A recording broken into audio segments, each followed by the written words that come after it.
Last week, one of our special members celebrated her 13th birthday, and that person's name is Peyton Dalton. Peyton, are you listening? Here's your song. Happy birthday from all at THI. Hi all, and welcome to another week of the Truth, Honour and Integrity Show, my second show this week. And there'll be another one on Sunday, which will be the final OYM show, until further notice anyway. Alan and Steve are doing separate projects after this week, and I will be a guest on their show on Sunday, so let's look forward to that. Right, in a week of death,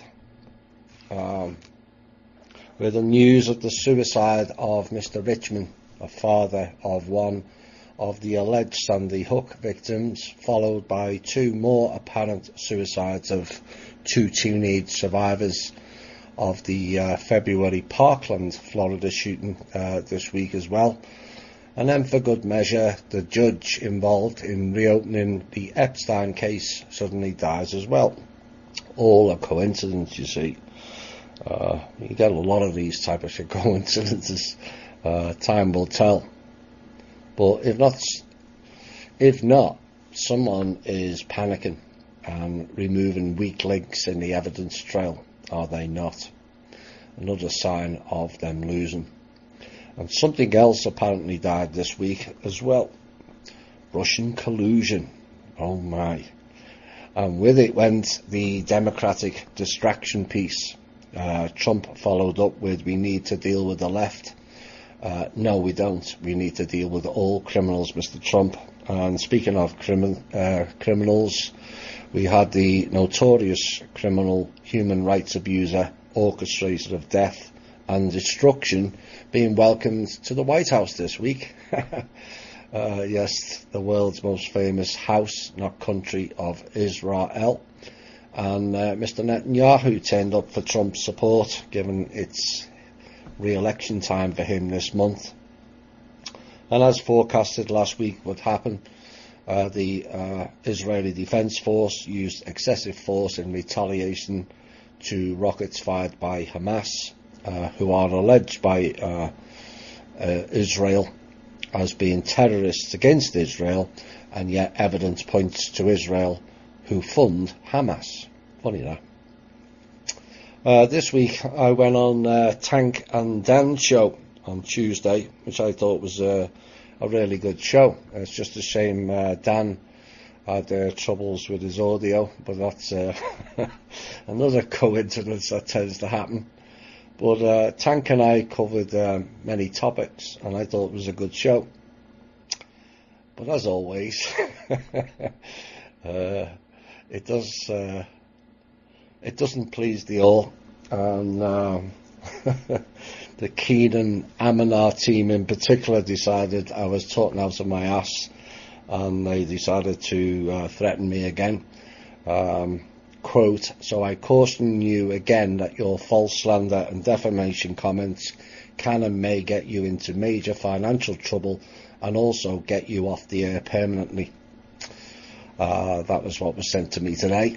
All very Robert David Steele style to me, and not befitting of someone allegedly holding the high esteemed title of the Amanar, which, for those who don't know, is a Muslim title, and states the following, quote, it is the moral responsibility of fulfilling one's obligations to Allah and fulfilling one's obligations to Allah and his servants, in other words, other people. Nice term that, for a God to use for his people. And it also means free will. Well, I exercise my free will to state what I believe regarding Neil Keenan and others. And I'm sure Mr. Obama is rather pissed that a non-Muslim was credited with the Holy of Holies for the Muslim community, and yet he was overlooked. Now, I decided I would go searching, and for 15 minutes of looking for references in the Indonesian newspapers for Keenan as the Amanah, given it such an important title, and yes, I found zero evidence. And the question remains is, if Neil is all changed like I'm told he is, and is all spiritual now, he would have picked up the phone and spoken to me himself directly long before now, and apologised for the slander and lies he wrote about me, and also the death threats he issued against me and Kim in 2016. He didn't, and never will do so, in my opinion, either the original Neil or the copy, as many others are stating. Right, let's get into the links. You can listen live on Spreaker.com/user 8955881. You can listen live on the THI website at thinkdifferent.thepeoplesclub.org. We have all the archives there, and for the new members who are trying to catch up with THI, go to the must listen to sections and listen to them in order. It is a storybook in a way. We have all the Kim shows in a separate section, and the Manor World Holding Trust, and the grounding, centering and shielding documents, which people are now starting to use and getting a lot of benefit from, and also the documents on how to get rid of psychic attacks. That's all on THI website. You can find me on YouTube for now. I'm not too sure how long that's going to last. The Tommy Williams channel, including all the other shows, 557 I was informed of this week.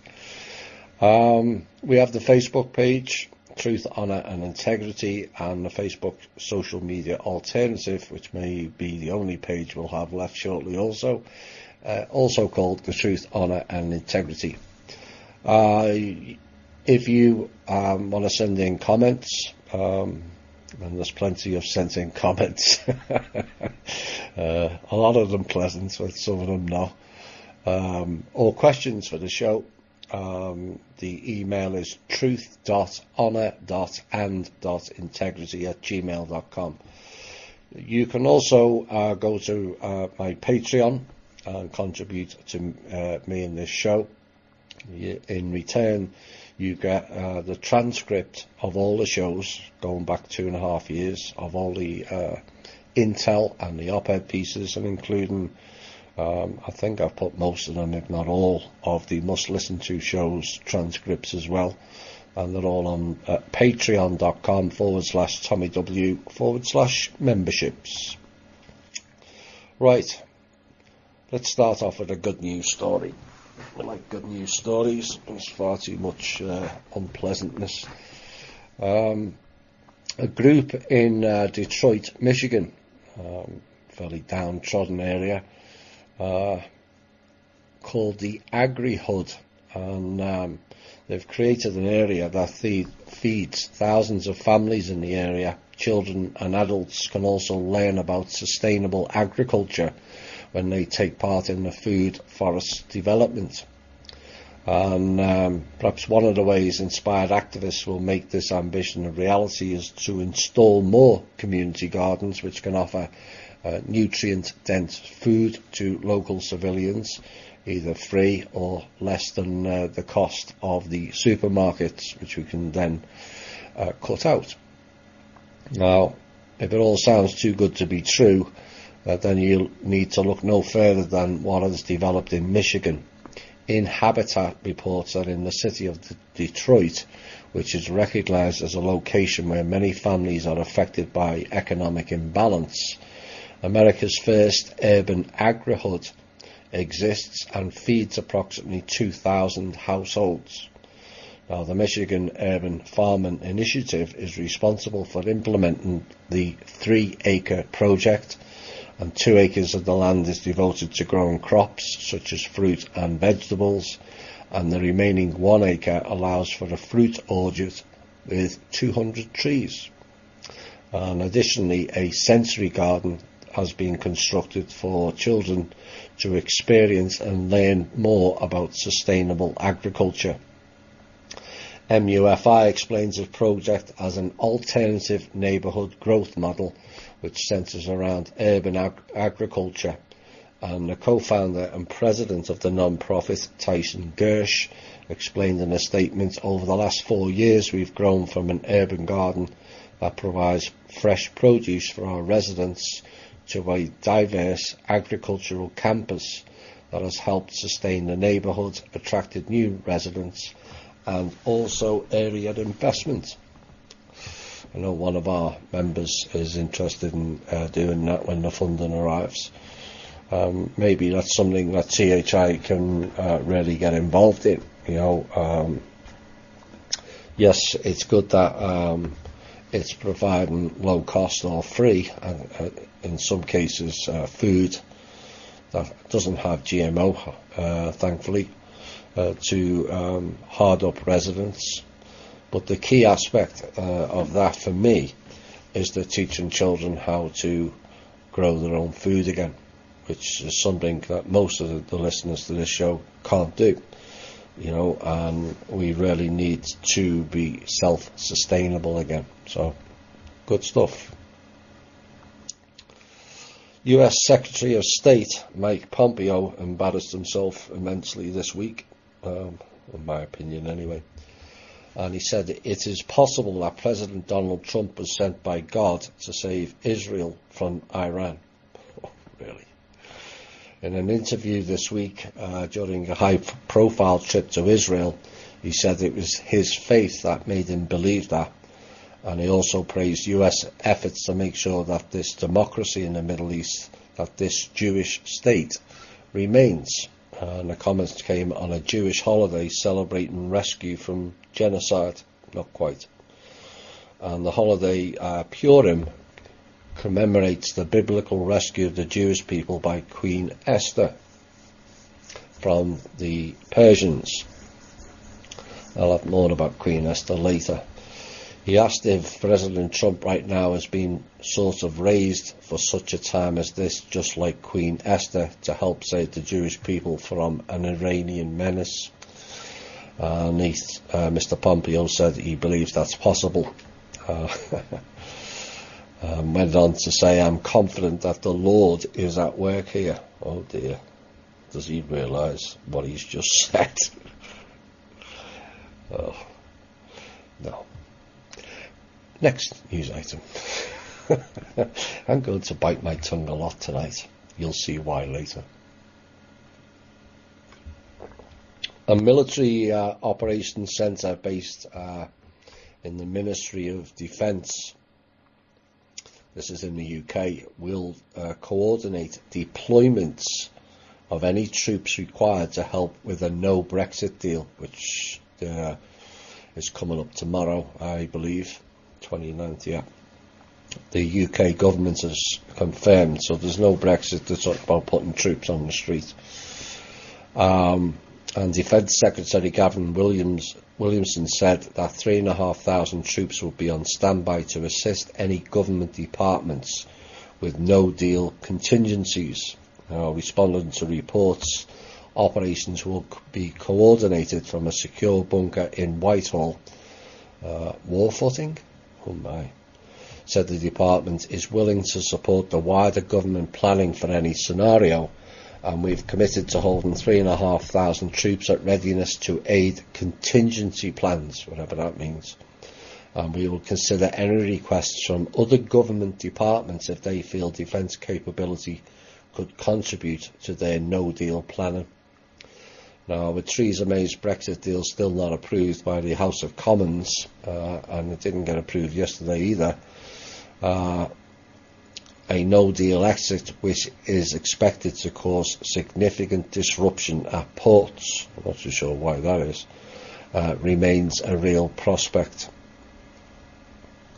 Martial law, anyone?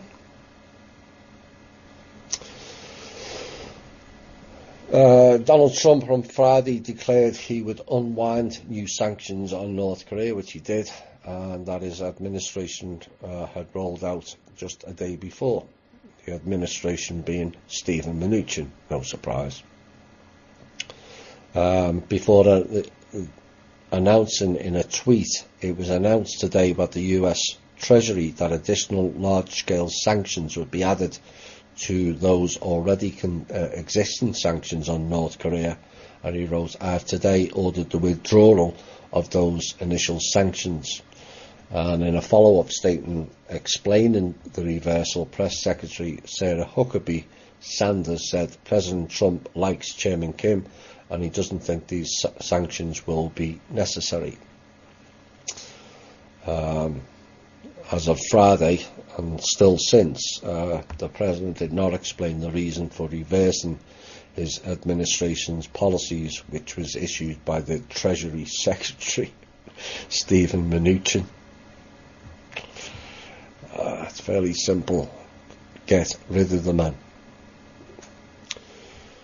The US Department of Housing and Urban Development, HUD, has charged Facebook as of today with violating the Fair Housing Act, alleging that the company's targeted advertising discriminated on the basis of colour and race, and they are seeking damages and an unspecified appropriate relief for the harm that it's been caused. Now, HUD said in its civil charge that Facebook also restricted who could see housing-related ads based on national origin, religion, family status, sex, and also disability. Now, Facebook said it had been working with HUD on the issue and was surprised by the department's decision to issue the charge, having taken significant steps to prevent ads that discriminate across its platforms. Really. A man who's been accused of being the world's largest child porn facilitator has been extradited to America this week. Eric Marquez, who surrendered to FBI agents at Dublin Airport in Ireland last week, was due in court this week, and Mr. Marquez' extradition was sought by America over allegations that he conspired to distribute and advertise child pornography on the dark web. Now, he has recently lived in New York. He used to live in New York until he was 5 with his Brazilian father and Irish mother, but has been in Ireland ever since and has a dual citizenship. Mr. Marquez has been in custody now since August of 2013, when he was arrested at his apartment in Dublin city centre, and his surrender was approved in 2015 but was not executed to allow him to appeal the decision. Now, last Wednesday, after failed attempts before the High Court and the Court of Appeal, the Supreme Court ruled against his appeal, paving the way for his surrender. Now, the Irish police have confirmed that Eric Marquez was met by the FBI agents in Dublin Airport and will appear in an American court this week. Another person who's going to be appearing in court, US lawyer, not as a lawyer this time, as a defendant, Michael Avenatti, the person who represented the slapper Stormy Daniels in her lawsuit against Donald Trump, has been arrested this week on fraud charges. Prosecutors say he tried to extort more than $20 million from Nike, or Nike, whatever you want to call it, threatening to use his profile to inflict reputational harm on the firm. Now, in a separate case, the 48-year-old has also been accused of embezzlement, and according to federal prosecutors in New York, Mr. Avenatti met a lawyer for Nike this month and threatened to release damaging information about the company unless it made multi-million-dollar payments to him and another unnamed co-conspirator. And he was also allegedly demanding $1.5 million for an individual he claimed to represent. Now, Mr. Avenatti reportedly told the Nike lawyer that he would take $10 billion off his client's market value if they didn't pay up. And anyway, he was arrested in New York on Monday, shortly after announcing that he would hold a press news conference about a scandal that is surrounding Nike on Tuesday. Not too sure many people are going to listen, to be quite honest. The Pentagon this week decided to divert, interesting move, $1 billion in army funds to build 58 miles of fence along the US-Mexico border as of Monday, according to the Inside Defense reports.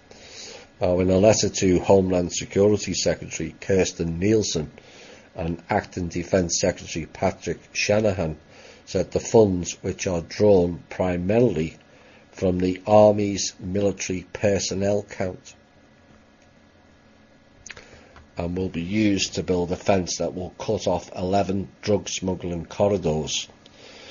And they stated that they have decided to undertake Yuma Sector Projects 1 and 2 and El Paso Sector Project 1 by constructing 57 miles of 18-foot high pedestrian fencing, constructing and improving roads, and installing lighting as described in the February 25th request. Now, Inside Defense notes that the Pentagon took a near unprecedented step in transferring the funds without congressional approval. Funny how the Pentagon can transfer funds unblocked, isn't it? Which will likely anger House Armed Services Committee Chairman Adam Smith, who previously said he may strip the Pentagon of its reprogramming authority if it did so. Shanahan will appear before the committee later this week. Also on the wall, Trump's declaration of a national emergency at the US-Mexico border survived a critical vote in the House on Tuesday as Democrats failed to override his veto, shifting the focus of the fight over the money for the wall now to the courts. And the vote was 248 to 181, which fell well short of the 288 that it would have required to overrule it. Now, the vote effectively ends, for now anyway, legislative attempts to strike down Trump's national emergency declaration. Mr. Trump, for his part, welcomed the outcome, writing on Twitter, "Thank you for the House Republicans for sticking together and the big win today on the border." And today's vote simply reaffirms congressional Democrats are the party of open borders, drugs and crime. The wastage of governments does not only apply to America. It was announced today, I think, or was it yesterday? The UK government has decided in its wisdom, despite passing austerity measures on its people, that they would spend $15.9 million, £12 million, on a luxury New York apartment for a single British diplomat to live in while he negotiates trade deals with the US. Unbelievable. And it will house the UK Trade Commissioner for North America and Consul General in New York, Anthony Phillipson, boasting panoramic views, the 7-bedroom flat, really, for one diplomat, occupies the entire 38th floor of 50 United Nations Plaza. And the Foreign Office said it had secured the best possible deal, really. $16 million is the best possible deal. And they went on to say the apartment will help promote the UK in the commercial capital of our largest export market for years to come. That 15 million could have been better spent on British people rather than penthouse flats. Prosecutors have dropped all charges this week against the US actor Jussie Smollett for allegedly staging a racist and homophobic attack. The Empire star attended a court hearing in Chicago on Tuesday, where a judge sealed the case. People wonder why indictments and arrests haven't taken place yet. Mr. Smollett, 36, pleaded not guilty this month to 16 counts of disorderly conduct for allegedly lying to the police, and the city's mayor denounced the prosecutor's decision to drop the charges as a whitewash of justice. Now, it remains unclear, may remain unclear to the mainstream media, but it doesn't remain unclear to us, why prosecutors dropped the charges against Mr. Smollett. And Chicago Police Superintendent Eddie Johnson said even he was not briefed on the decision to drop the charges either. Mr. Smollett voluntarily agreed to give up his $10,000 bail money, his lawyer said, emphasising there had been no deal with state prosecutors. But Superintendent Johnson said in a news conference on Tuesday that he felt justice had not been served and the city is still owed an apology. If someone falsely accused me, I would never hide behind a brokered deal and secrecy, he told reporters. And at the end of the day, it was Mr. Smollett who committed this hoax, period. We'll have more on Mr. Smollett later. MSN's is another positive news item. MSNBC's Rachel Maddow, fierce critic of Mr. Trump and Russian collusion for 2 years, and suddenly lost a whopping 20% of her audience after the release of the Mueller report, which kind of proved she has shamelessly deceived her audience for more than 2 years. On Monday, March 18th, just before the Mueller report came out, 2.977 million people, just short of 3 million people, tuned in to Maddow's show, and following the report 3 days later, only 2.513 million, almost a loss of nearly 500,000 viewers. Lawrence O'Donnell, also off MSNBC, whose show immediately follows Maddow, who's also obsessed with deceiving his audience about communists and Russian collusion, took a similar hit. His dropped from 2.2 million to 1.845 million. Let's hope it drops even further. Final news item before we go into Q&A. Following our exposure of the Sacklers and their links to certain art galleries and other archaeological sites, the Tate Group of art galleries in the UK has decided to shun gifts from the Sackler family altogether. The Sackler family, which owns the US pharmaceutical firm linked to the opioid crisis. Now, it follows a decision by the National Portrait Gallery as well this week to not accept a $1 million donation from the Sacklers, who are behind the Purdue Pharmaceuticals. Purdue makes OxyContin, an addictive opioid painkiller that is alleged to have sparked an epidemic of addiction to prescription drugs and illegal opiates such as heroin. Hundreds of thousands of lives have so far been lost to opioid overdoses in the US, and the Tate on Thursday said in a statement, the Sackler family has given generously to the Tate in the past, as they have to a large number of UK arts institutions, but we do not intend to remove references to this historic philanthropy. However, in the present circumstances, we do not think it's right to seek or accept further donations from the Sacklers. Oops.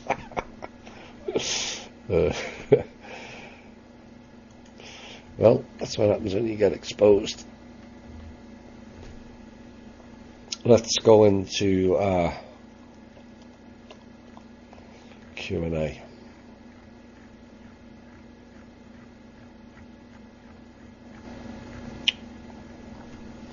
A range of questions, some of them leading this week. I'll see how far I get through them. Is Trump a force of good? And do you know if he has visited Epstein Island? Potentially, he is. That's all I can say at the time, until further proof. From my personal point of view, anyway. You know, he has a lot of vipers around him. Can he bring the vipers down and really operate for the good? Or is he just stringing us along like all the others have done previously? Time will tell. Do I know if he's visited Epstein Island? To my knowledge, no. What is your opinion of Fulford? I'm starting to think he's a shill. Fulford is saying Trump has been to Epstein Island and that the cabal is blackmailing because there's a video going around of Trump killing someone. Like I said, I have no knowledge of him being to Epstein Island. Fulford, like a number of others, became changed or corrupted a long time back.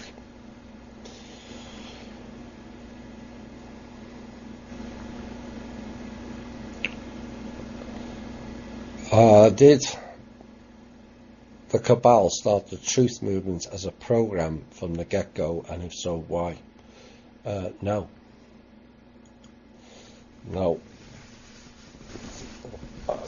The people were demanding answers that they can't get from books. You know, there's a lot of people that were interested early on in the alt media about UFOs. It was probably the most, outside of sex, I think it was the second highest search on the original internet, you know, and everything kind of went on from there, and then suddenly people were coming forward and whistleblowers, and then they realised the public were paying too much attention to it, and then they started infiltrating it badly. Like I reported a few years back, 90% of it is corrupted. Some would say 95 now. But no, they didn't set it up as a program. Did Kim, the trustee, get divorced? Yes. Did Kim get evicted from her home? No. The court records for that particular allegation state it was a forcible detainer hearing brought by her ex-husband, and the judgment was dismissed. No further judgments were entered onto the file. Was Kim involved in a UK company 10 years ago that went bankrupt and left owing the taxman £10,000? Yes, Kim was involved for that company for a total of 1 week during that company's whole tenure, and before that company went bankrupt, it was a short-term administration position. Does the Manor World Holding Trust exist? Yes, check the Liberia news item. For further reference of its existence, see the Leo Wanta report in January, also proving that it exists. For further reports, check Anna Von Reitz confirmed the trust exists and that Kim is the trustee.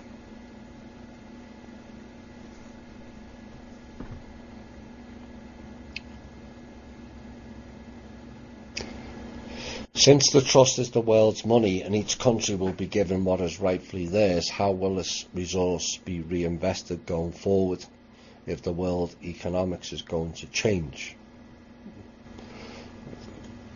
multi-loaded question there. Let's break it down, because it needs to be broken down. I'm not too sure what you're referring is. How will this resource be reinvested going forward? There's a load of assets that need to be returned to the country, and so they will not be part of the trust. They will go back to the country. The world economics changing means we are going to an asset-backed form of economics, not a debt-based or fiat note, technically. You have to have assets to support the new funds, or you have to have projects to support it. So being reinvested, the trust does make investments on and has done for thousands of years on minerals and resources, etc., which is then should have been put back towards the people, but we all know the previous trustee didn't do that. So hope that helps.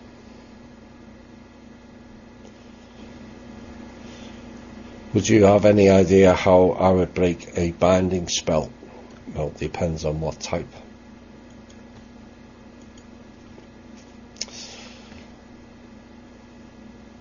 The UN was created to unite as many as possible nations against one enemy, the German Empire. That is not correct. That is just not correct. The enemy status against the German Empire has never been deleted, and until today Germany has no peace treaty. Now, Germany was the pawn in the game. I keep telling people countries don't matter to the cabal when they're planning. They just use different countries as pawns at certain times or eras. But if you think the UN was to fight Germany only, when you realise that the people who created the UN created the German Empire as well and funded both of it. It's all an illusion. And to get the peoples of that particular country and guilt complex for decades. Were there any German breakaway troops, civilizations defeating Admiral Boyd in Antarctica and fighting alongside other positive forces until today against the cabal? Or have German troops been completely swallowed as SSP?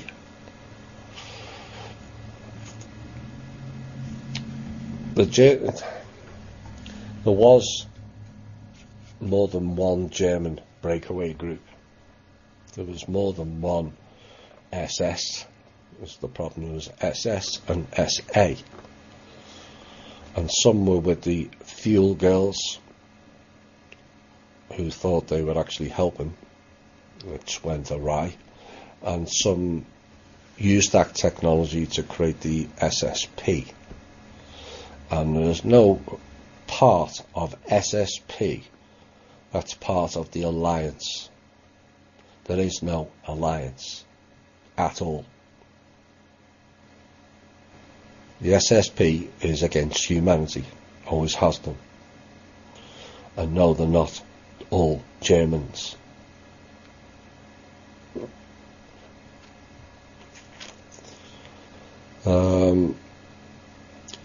And no, the SSP, the guy went on and says, perhaps they are an independent positive force. My feeling is this positive German group is still around, technologically highly advanced, and much more powerful than any other military organisation on earth like NATO. If they are still around, they are a huge part of a positive movement of the alliance against the deep state. Is that positive German group still here, working closely with the UPU? No, they're not. that there is no alliance. It's an illusion perpetrated by rogue people on the alt media, period. So you wait around for the alliance to fix everything for you instead of doing it for yourself. We have seen the evidence of the SSP. Alaska saw the evidence of the SSP earlier this year. Paradise in California saw the evidence of SSP. Just really think that's positive? Because I don't. The alliance is also powerful, and they've got all this technology. Why aren't they stopping chemtrails?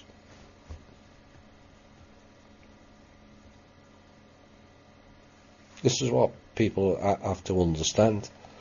You know, I would love there to be an alliance and be used as some sort of enforcement for the benefit of the people, but there's no evidence of it whatsoever. None. Just because someone puts it on their blog that there's an alliance and the SSP and the blue chickens are all coming to save us doesn't mean it's real. The evidence tells you otherwise. Otherwise, certain things would have happened long before now. There is no alliance. We have to create one. And we won't, with people relying on SSP and blue chickens to save us. Are the banks still operating in America and around the world going to be required to install a quantum system to secure transfers of the trust funds and the security of those funds once in place? Yeah, you've got that the wrong way around. The banks are inside the quantum system. The quantum system is not going inside banks.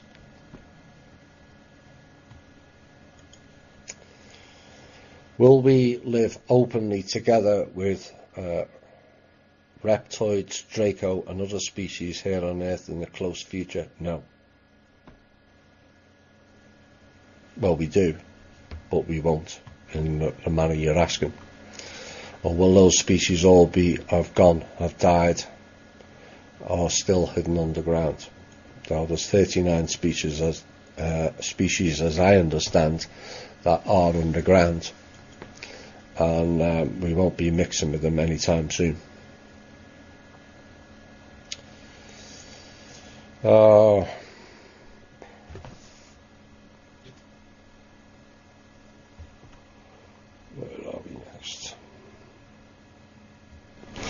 As far as I understand, in Tartaria they use some kind of tower-like forms on the buildings to collect etheric energy.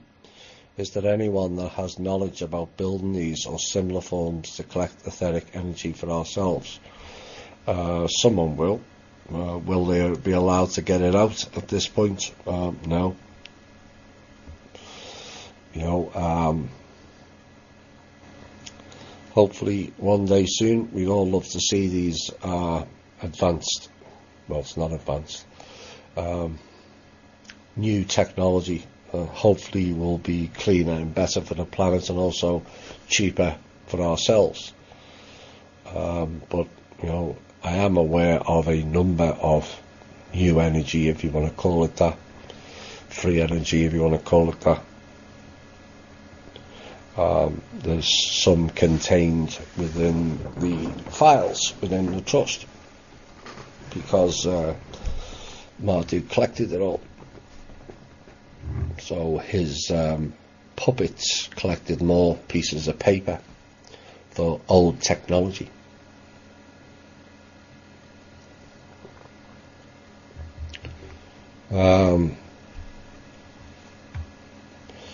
If we use these forms in our own houses, especially with people living in high buildings, it seems like a powerful energy tool for our benefit and for the area we live in.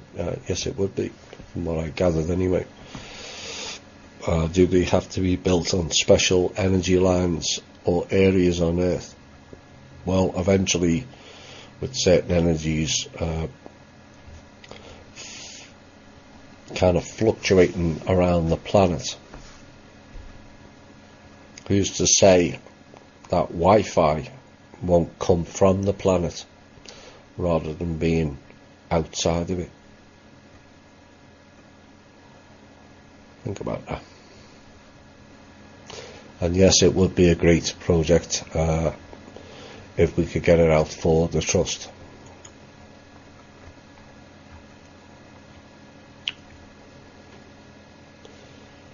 What is the Saturn Moon Matrix? It is a frequency-based overlay and relay system of mind control.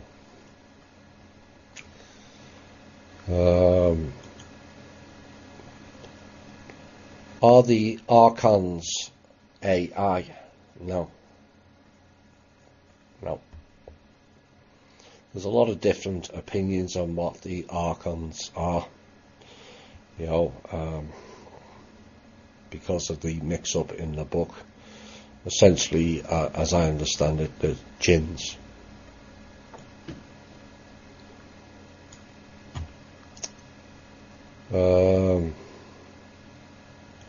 Is the Hebrew race Middle Eastern people in general? No.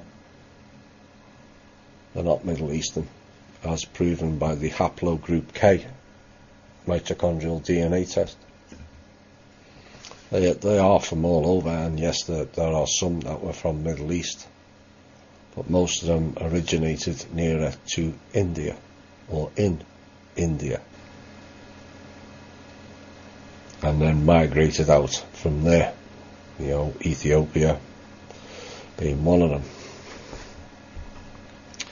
Egypt being the main one.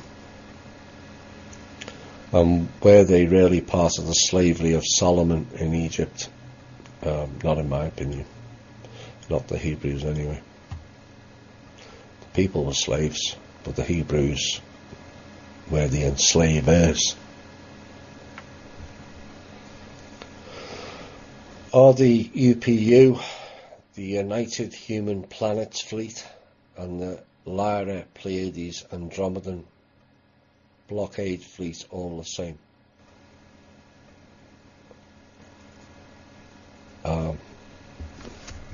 I've never heard of the last two terms. Not saying they don't exist. They may well do. I can't be expected to know everything, but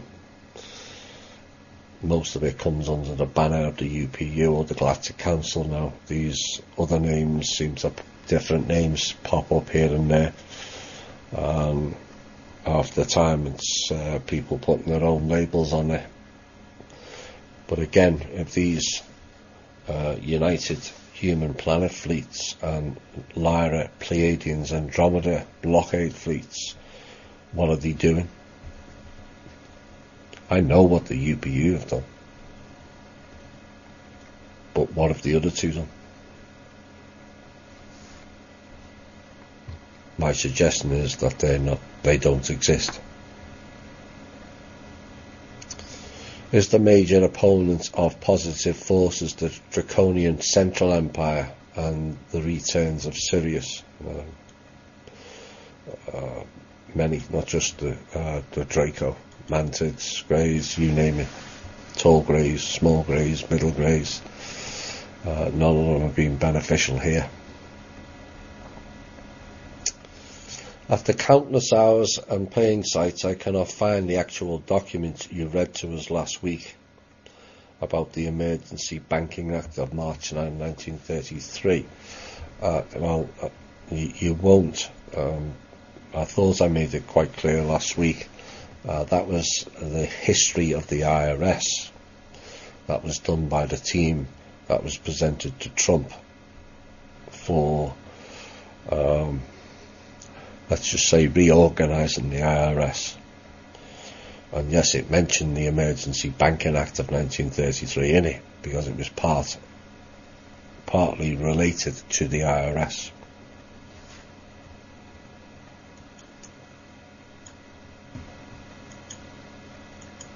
Why is Russia flying military planes to Venezuela? Aid, as I understand it. and to keep an eye on rogue elements out of this country.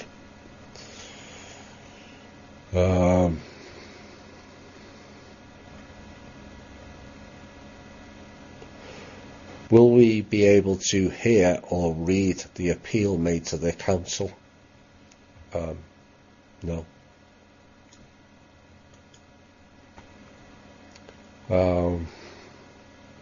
Is there any truth to the purported cartel signalling system being used to inform millions of changes to the plan? They have many, go by many names. I don't know who came up with that particular term, but they have many ways of communicating. Dark web, Five Eyes, the AP, that's just a few. Echelon, GCHQ, you name it. NSA, there's all kinds of backdoors everywhere. But I've not heard the term cartel signalling system. Do you think we are going to be entering the 1,000 years of the Golden Age soon, or is it more cabal propaganda? Based on some of these questions, perhaps not. Not yours in particular, I might add. I'm talking about some of the ones previously answered. That's up to us. That's entirely up to we the people, whether we get. Why is it just got to be limited to 1,000 years? That's limitation again, is it not? If it was put out that it was 100 years, why are we limiting ourselves to 100 years of the Golden Age, or 1,000 years? What is the Golden Age? You'll probably get 20 different. Asked 20 people what's the Golden Age, you're probably going to get 20 different answers. To me, the Golden Age is everyone being fed, clothed, sheltered, energy, water, clean water. That may not apply to many other people,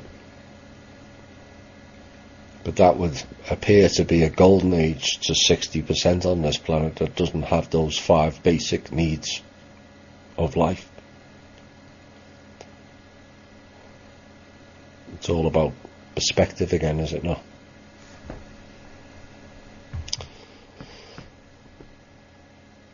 Can we see the peace treaty signed? You will have to ask the tribal people for that. It's a sacred document. Maybe they will show it to you. More likely is no. But I'd like to ask a question back on this. Have you wrote a letter to Donald Trump asking for the signed peace treaty with North Korea? If not, why? And do you expect you'll be granted that request?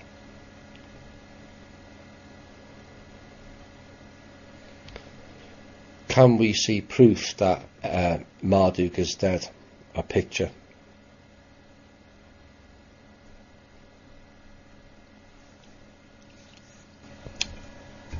No, this is not some sort of TV show. I'm sorry if those that took part in that event didn't carry a camera or a smartphone for the benefit of the people who doubt those trying to help them, but bizarrely ignore those who are damaging them. Again, I will ask a question back. Do you have proof he's alive? How many other people or groups have you sent or asked questions for pictures of people who have died?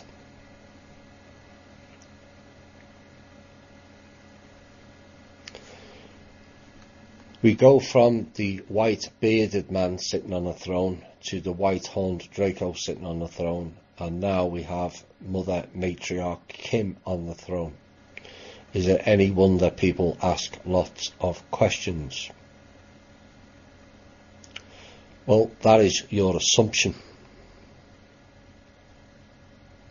And it's just a wrong assumption and low-level thinking. No one on this show has stated Kim is sitting on any throne. You elevating it is saying more about your status than about hers. No one is above anyone else here.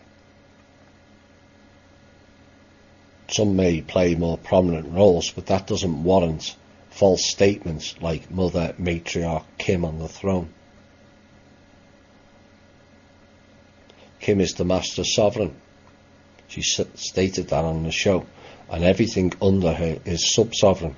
What did she issue? Joint. Does that suggest to you that she's Mother Matriarch sitting on her throne?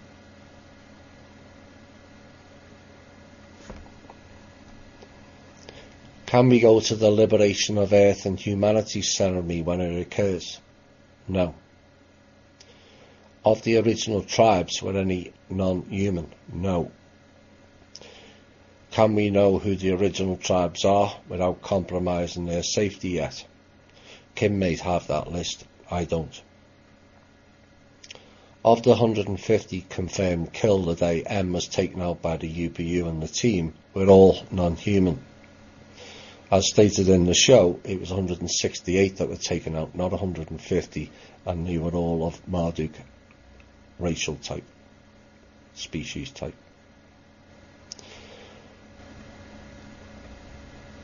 Thomas, are you the defender of the trust and the kingdom? Not relevant. Is Kim the fifth element? Not relevant. Does most of humanity have Draco DNA? Some have more than others. All have a reptilian cortex. Of the metals being traded off-world, what was the most valuable? And when will we start trading again? I don't know what's the most valuable, and again, it's not particularly relevant. And we will start trading again when humanity is brought up to scratch. Were children one of the products of being traded off-world? Yes, and Swiss Indo were one of the key components of that. If so, has this stopped? Yes. In the episode with Kim, you said you would do a soul session info history later on. Has that episode been done on soul evolution history or humans?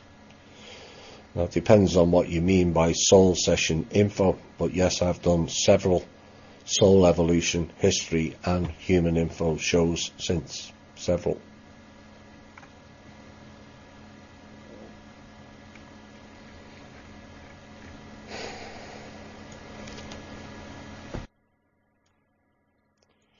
Where are we next? Is using source energy for manifestation more powerful with resonating positive emotion, or best done in a calm, centered and balanced state? The latter. So I've answered the latter, and you've then gone on and said, if the latter, how does one achieve positivity when one's mind state must be neutral? 45-55. Are there any Jesus or Anna-type beings working on Earth now, or are they on their way?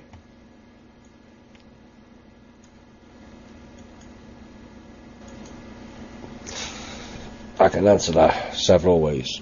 One, it's looking for a saviour program, which we don't need.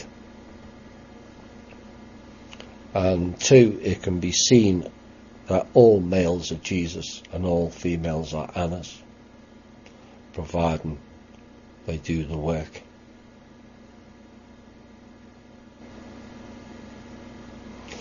It didn't turn out too well for Jesus or Anna, did it? The people largely ignored it, and they stood by while they were slaughtered. would you be sending more of your teachers here? Because I'm sure I wouldn't. And you see some of the types of questions that I've had to answer today.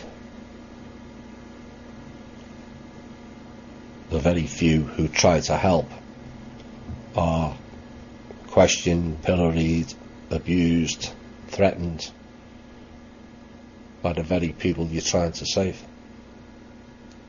So if you were an observer of this planet and you had a range of teachers, would you send them down?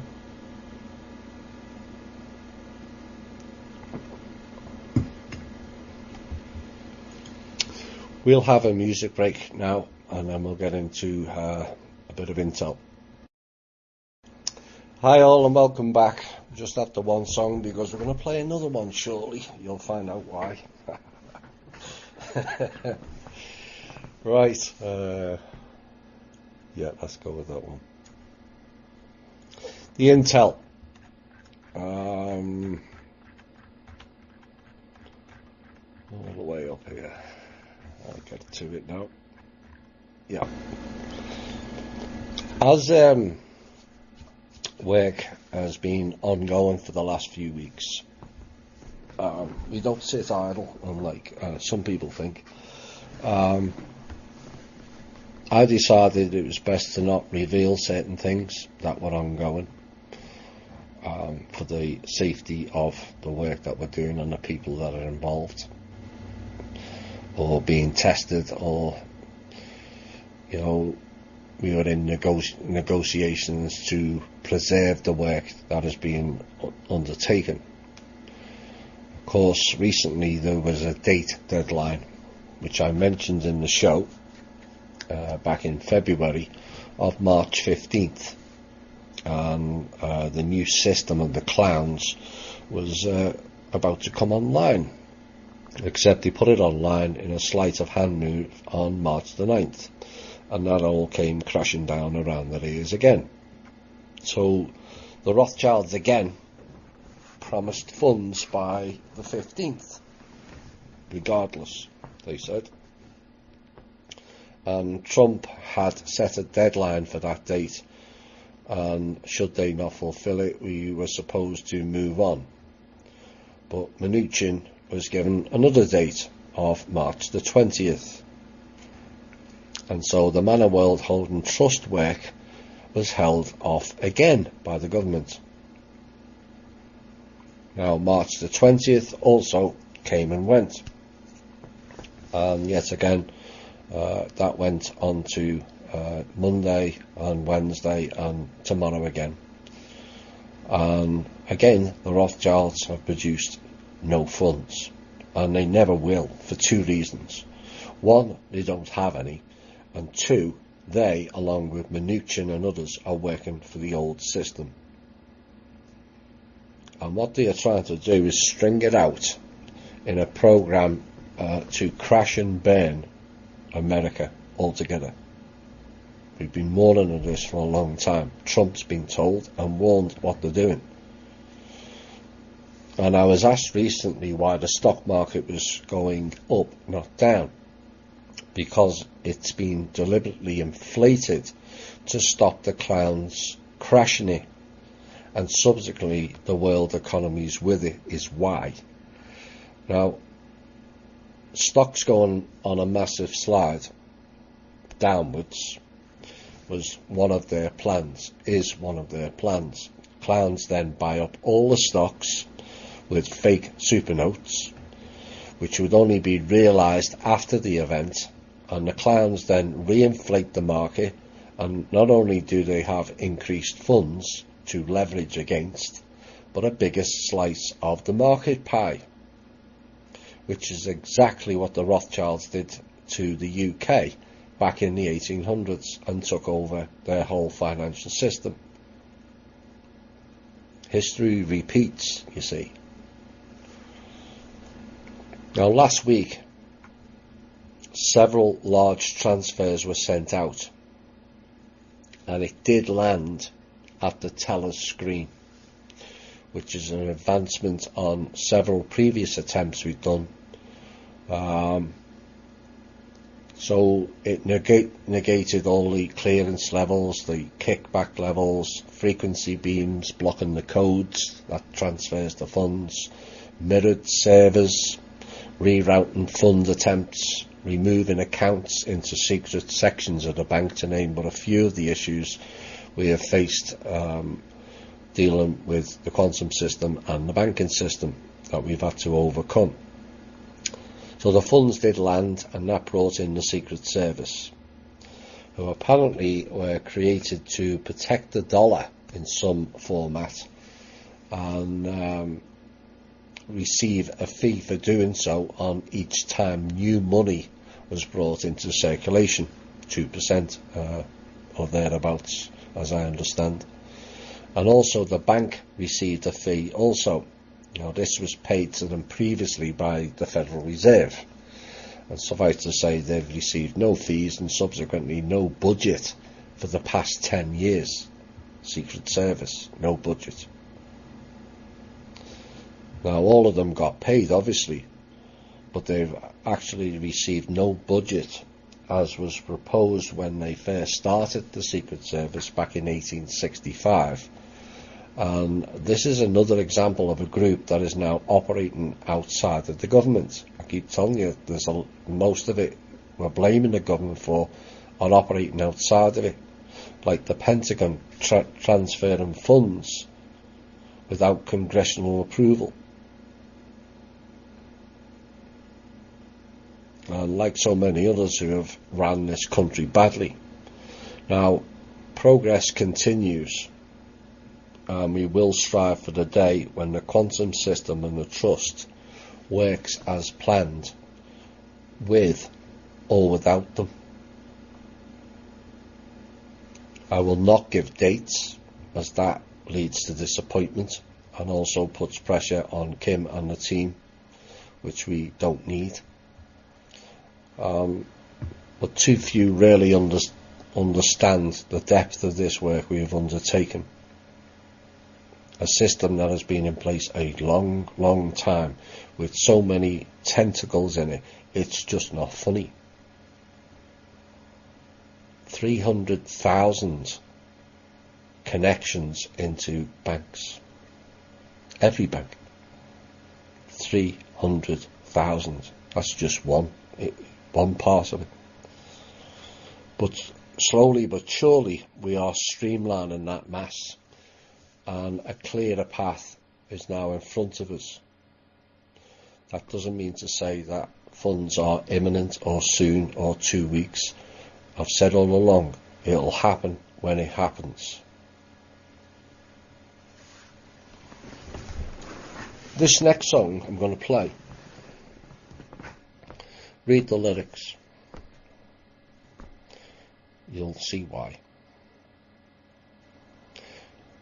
Message to the clowns, the families, the houses, the dragons, the agencies, the core pirates, the bloodline groups, and the Draco DNA family themselves, the Rothschilds. This is from Kim and the team. Who made who? Families, clowns, agencies. The trust made you, and the trust will take it away. Okay? Message from us. Have a nice day. Some op-eds now. The fabled Mueller report finally came out and revealed what this show had said all along. No Russian collusion. They just had to blame someone for failing to get their latest stooge in, Hillary at the time. And then we had the report, Trump has been cleared, but not quite. There's always a little niggle and doubt, isn't there? And this is a typical response to keep the door open for more distraction. That's what the whole thing was about. A bit like putting contentious narratives inside bills so they can argue over it or delay it. Like Brexit and the wall spring to mind. Now, to date, when writing this piece, there is a debate whether they will open up the whole inquiry documents to the public. I wouldn't count on that. That will be something for Q and his followers to say, it's coming, it's coming, it's coming.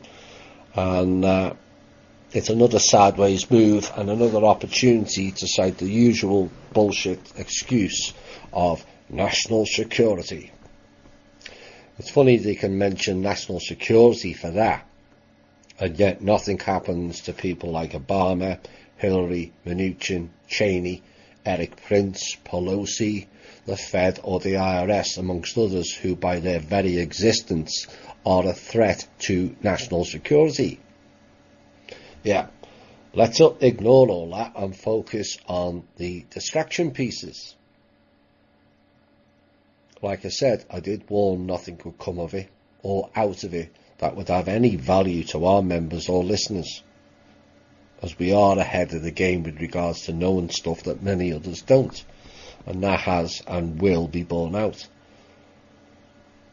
With 2 years to decide what some in the alt media already knew, at a cost of somewhere between $30 and $50 million wasted, all to arrest one or two lower level people and no real high profile ones.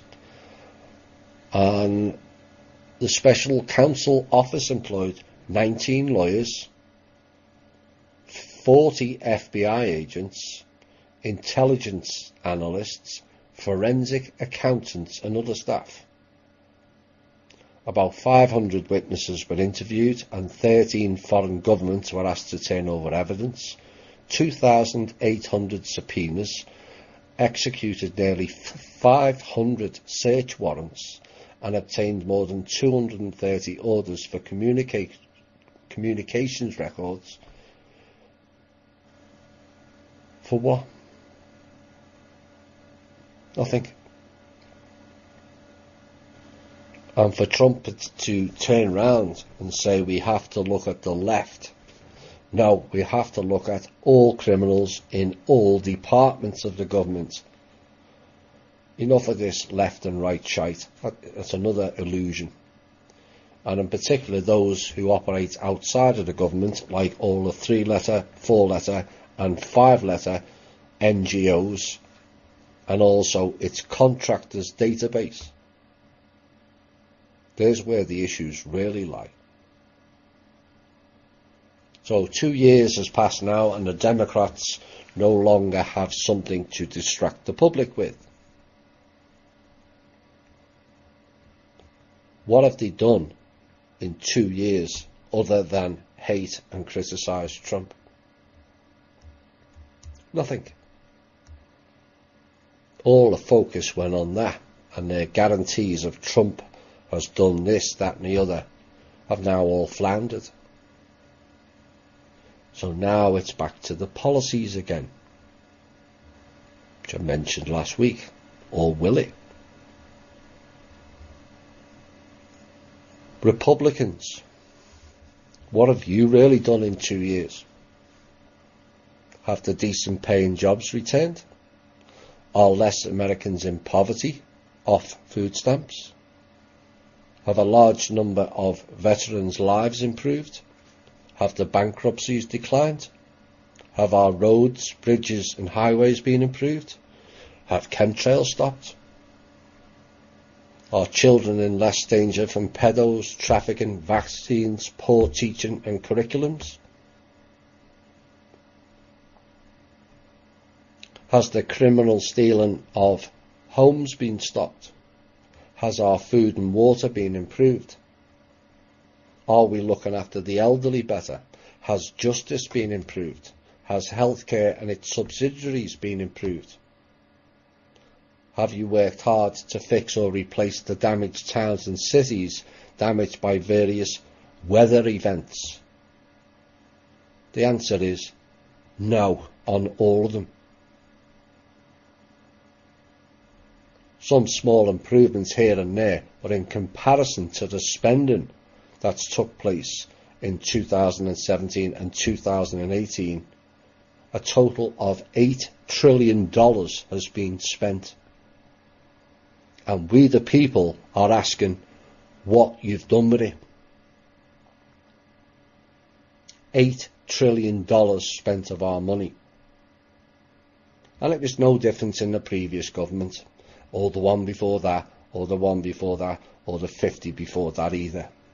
So I'm not just picking on this government.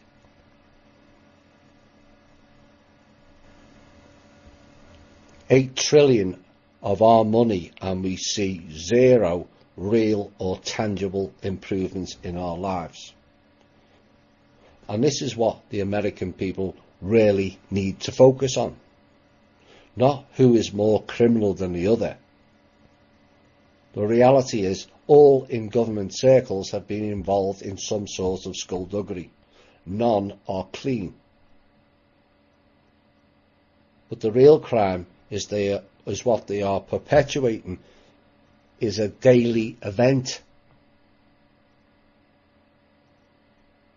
And the siphoning of our funds out of a system that we the people are paying for and yet get jack shit in return. Look what happened over Christmas and New Year. The government was shut down. And other than some subsidiary government staff who didn't get paid initially, did you notice a difference? Did you notice it was back open? No. Because it's not operating for us is why. So you carry on with the distraction piece of the Russian collusion, or you can demand that the $4 trillion per year allocated as a budget is actually being spent on us, we the people. Not phony foundations, government contractors, conglomerates, NGOs, fake security groups, Israel, 900 overseas bases and a ridiculous number of American bases on home soil that don't get used for American purposes anyway.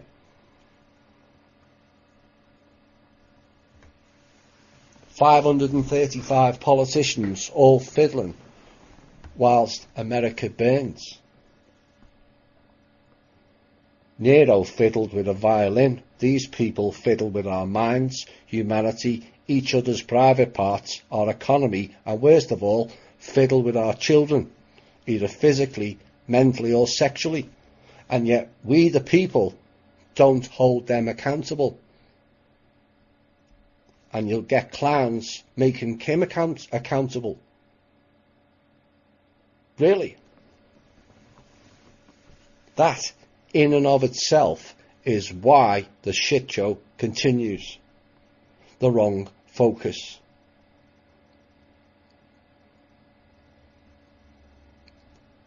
Like I say, it's funny that the few who have stood up and tried to fix things and make things fair again come under far more scrutiny than the ones doing things against you.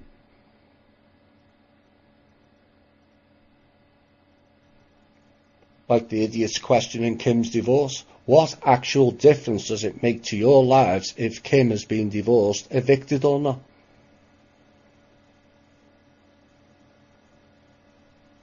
See, it's far easier to blame the few who have stood up, you see, than for some to do something themselves. That's the key here. Either directly or indirectly as support to those who will risk their lives for the benefit of the all. The mindset has to change, and a total redirect of where your energy goes. Arguing over Republican and Democrat and Comey, Mueller, McCabe, Trump, Pelosi, Clinton, Page, Strzok, Sessions, Rosenstein has achieved what? Nothing.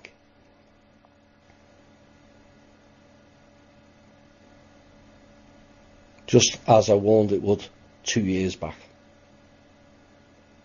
They love to provide us with distractions.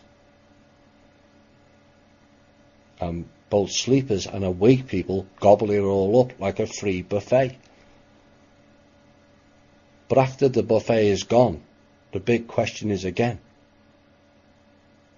What happens next?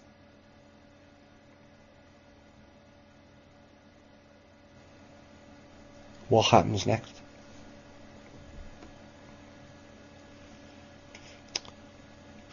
Talking about expenses, here's another set of expenses. The federal expense sheet, someone posted it this week. Most people would or should freak out at the sheer waste, which is deliberate, of those that work in the inner circle run off the same extortion expenses as that the CEOs do, all at our expense. They get to live the high life whilst we work, if you can get a job, and struggle just to get by. And here is a list of just 1 month's expenses in September last year for the federal. Games, toys and wheeled goods, $2.1 million. Paint and brushes, $412,000. 1 month. Musical instruments, how nice for them, $1.7 million. iPhones and iPads, $7.7 million. Workout equipment, $9.8 million in 1 month. Expensive meals, including lobster, $4.6 million.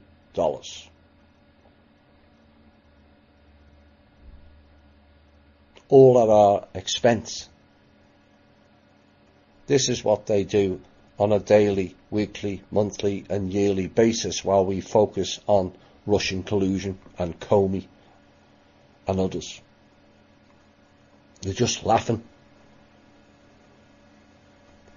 Well, that's a nice group of perks while we the people are on food stamps, homeless and on the streets with vets, with various maladies.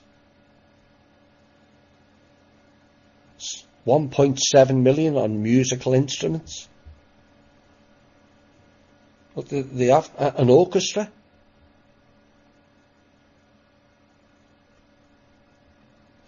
And this is what happens when things go unchecked. Zero accountability.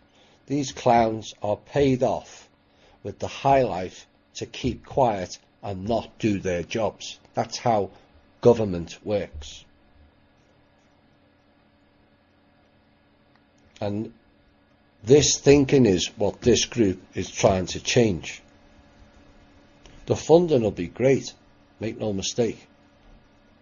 But if we're going to replicate their world of excess, it's going to fail. And need, not greed, is the mantra.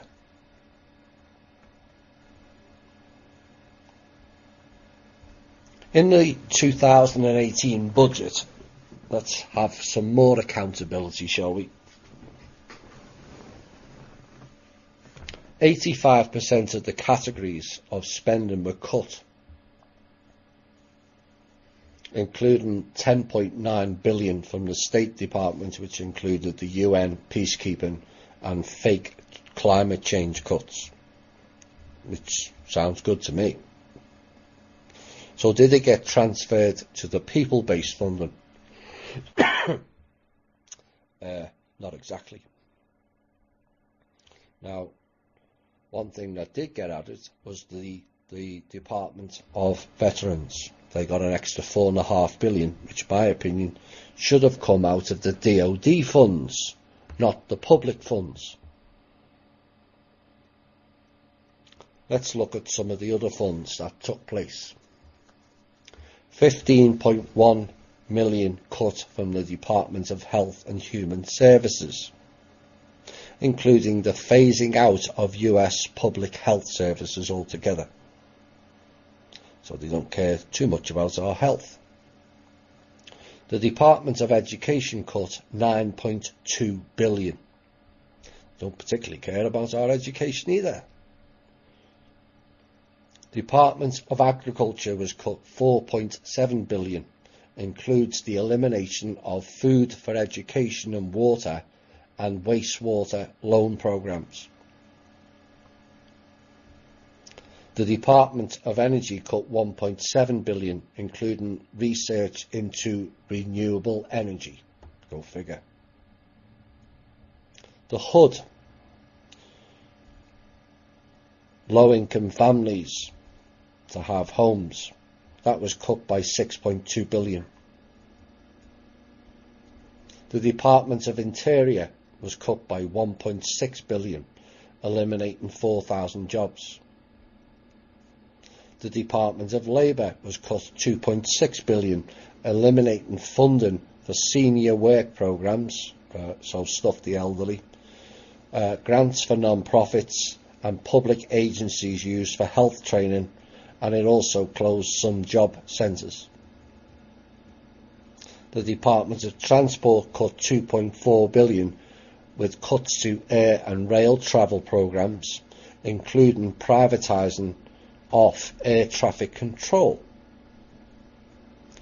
That will no doubt go to the Chinese or the Israelis then, won't it? The Environmental Protection Group, EPA, cut 2.5 billion, which eliminates more than 50 programmes and axes 3,200 jobs. NSA was being cut by 100 million, but the cuts mainly were funding for Earth science programmes and missions, and eliminates the Office of Education again, and cuts for funding for the education programme by a further 63 million. Small Business Association was cut 100 million also, which eliminates altogether technical assistant grant programmes to enable new start-up businesses. So other than the vets, what went up? Department of Homeland Security, 2.8 billion. And the largest increase for 2018, yes, you've guessed it, the DoD. The group, in case people have short memories, that loses trillions of dollars at a time and can't account for it, they got an extra 52 billion. So all the cuts were in essential services for the people, and apart from the vets, the rest was given to a spying agency and the military. Message to politicians: we can't eat missiles, planes and warships. For fuck's sake. Military spending will not fix infrastructure. It will not feed people, it will not clothe people or house people. It just won't. And you know, Mr. Trump, the same people who are providing the funding to begin with need that money for them. Use our money where we need it, not for fucking clowns, is my point. How about think about us? Hi all and welcome back. What about us indeed? You know, I appreciate that Trump has a difficult job and there's a lot to do. But he signed off on those bills, $4 trillion each year, and yet we the people are not seeing any improvements in 2 years. We're just not. You know, I know you have to spit out a load of propaganda and all that rubbish with the fake media. But bankruptcies have gone through the roof. And all those cuts were for people's services. Like I said, we can't eat missiles. I know some of the clowns would like us to.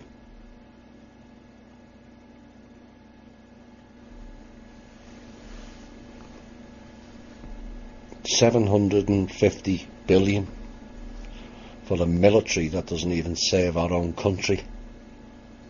Think about that.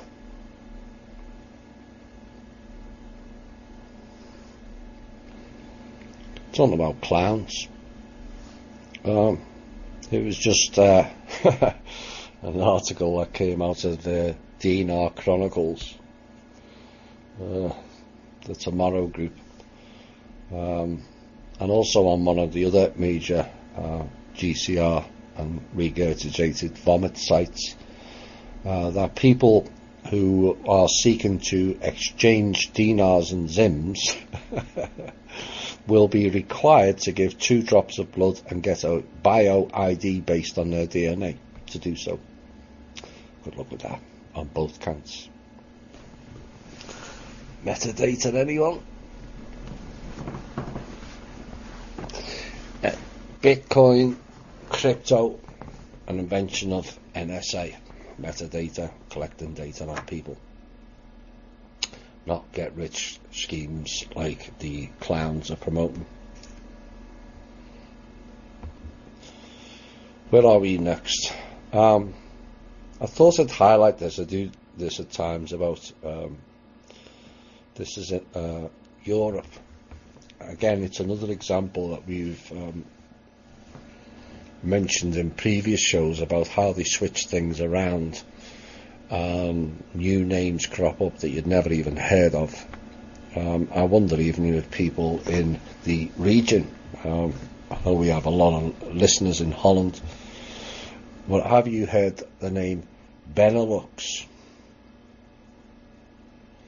which is formed by taking the first 2 letters of Belgium, Netherlands and Luxembourg, all of which, Belgium and Luxembourg, were once part of Holland. There was no Belgium and Luxembourg there. Yet again, fake borders designed to divide and conquer. And it was the first used to name the customs agreement that initiated the Union, which was signed in 1944. We signed a lot of things during the war. Well, it's supposed to be fighting wars. Rogue politicians were making all kinds of backdoor deals, as we all know now. And it's now used more generally to refer to the geographic, economic and cultural grouping of the 3 countries. And the main institutions of the Union are committees of ministers, the Benelux Parliament, never heard of it, the Council of the Union and Secretariat General, while the Benelux Office for Intellectual Property and the Benelux Court of Justice cover the same territory but are not part of the Union. So it's a bit like America then. You have a load of supposedly government agencies operating outside of it. That's where the United States came from, remember? Just across the border in Vienna. And the Benelux General Secretariat is located in Brussels. No surprise there. And it is the central administrative pillar of the Benelux Union. Now, according to the article, it handles the Committee of Ministers, the Council of Economic Union, and the various committees and working parties. And the Benelux Parliament, originally referred to as an Inter-Parliamentary Consultative Council, was created in 1955, and this Parliamentary Assembly is composed of 21 members of the Dutch Parliament, 21 members of the Belgian national and regional parliaments, and 7 members of the Luxembourg Parliament. Now, in 1944, exiled representatives of the 3 countries signed the London Customs Convention, the treaty that established the Benelux Customs Union, all the same thing, was ratified in 1947, and the treaty was in force from 1948 until it was superseded by the Benelux Economic Union. Sounds like the EU. Now, the treaty establishing the Benelux Economic Union was signed on the 3rd of February 1958 in The Hague and came into force on the 1st of November 1960 to promote the free movement of workers, capital, services and goods in the region. In other words, laundering. That's the correct term. Under the treaty, the Union implies the cooperation of economic, financial and social policies. So, there's something new. It may not be new to the people in Holland and Belgium. Please let me know, but I've never heard of it ever in my life. Benelux Parliament. So I said we'd have more on the Jussie Smollett case. And it's a further case, is it not, of the so-called famous people getting away from real justice. And it highlights the ongoing problems we face today in society of one rule for us and no rules for them. Make no mistake, this was another think tank-led plot. Pure and simple.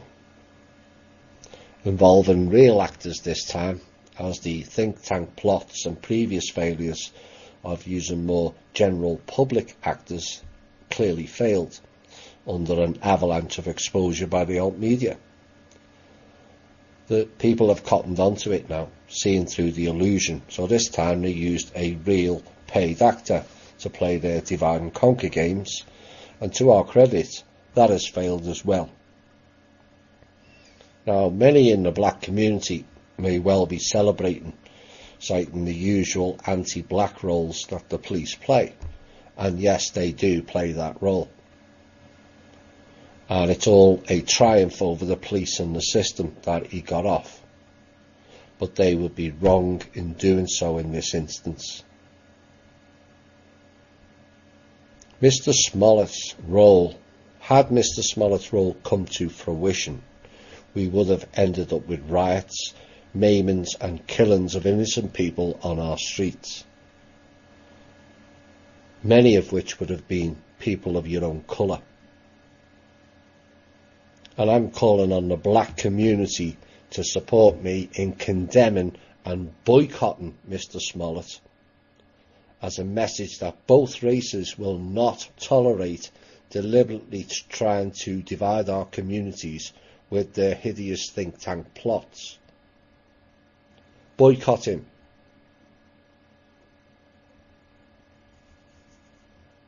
As a matter of note regarding the police racism issue, and it is a problem of targeting blacks. I watched a documentary about 7 or 8 years back, and they were using video scenes and testing police responses to the video. Like, will they use their firearm? How quickly and how frequent? Will they detain and arrest them? And all kinds of other scenarios were played out. And it was found out that white cops would shoot far more quickly and far more frequently if a black man was in the video, bearing out the case of white cops all too ready to fire on a black man. Except they also ran the same scenarios for black cops. Same results. The black man was also likely to shoot a black man in the video than a white man in the video. And they ran scenario after scenario, and all the results were the same. Both white and black cops were more likely to shoot if a black man was in the video game. So this cannot be put down purely to racism. Because if black people are more likely to shoot black people than white people in a video, you can't cite it as being racist, can you? Clearly there's another issue. And could it be more of a case that people of both colours are more frightened and more likely to act in a deadly action if a black man appears at a crime scene? Now, this suggests a deep ensconced fear of black people rather than racism, and the question is why? Is it the case that black people are more violent? Not really. Black people are more likely to be involved in crime. Well, that's been borne out. Or is there an inherent gene that black people have more propensity for violence? That is a question, not a statement. There was a documentary done with babies as well, under 1 year old. I think they were about 6 months, to be quite honest. And they put children of both colours in. And every single time the white kids pushed the black kids out of the playpen, in a vast majority of cases. Now, the society will tell you and states it's the parents are to blame. Like it's the cops are to blame.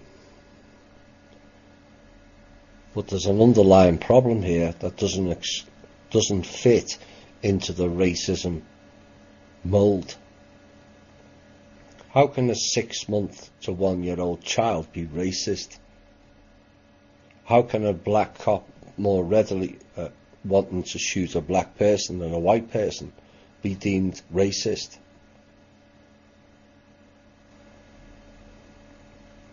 And me thinks it is a genetic memory from a long time back. And that's the real issue here, and maybe connected to the Rus and the Garden of Eden story.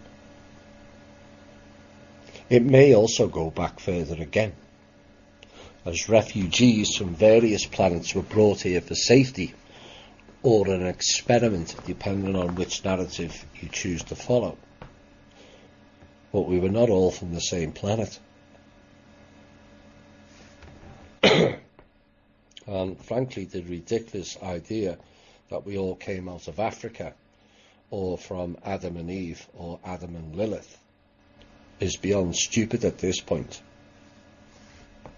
And my own knowledge, supported by others, suggests a deep genetic issue between the two peoples of different planets.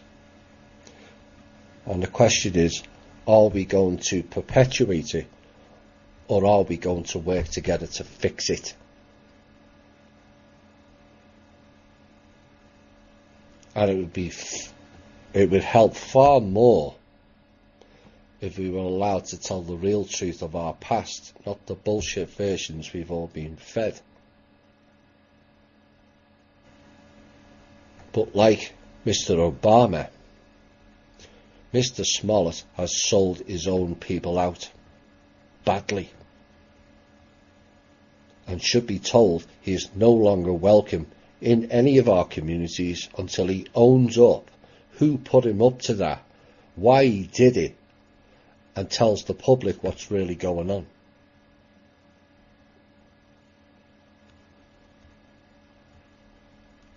Mentioning Obama, given it was Chicago, it appears the fox is out of the henhouse, but now the fox, double X, is under attack. The woman who presented the case recused herself from it, citing familiarity. Yeah, right, Mrs. Fox. We know why. But the issue is she was put under pressure from the Muslim Brotherhood Department of Langley 3 and the Obamas to stifle and shut the case down. Oops. Tina Chen, a Chicago lawyer and a former chief of staff to Michael Obama, had put Fox in touch with members of Jussie Smollett's family days after he told the police he was the victim of a homophobic racist attack. It's all connected when you see the dots.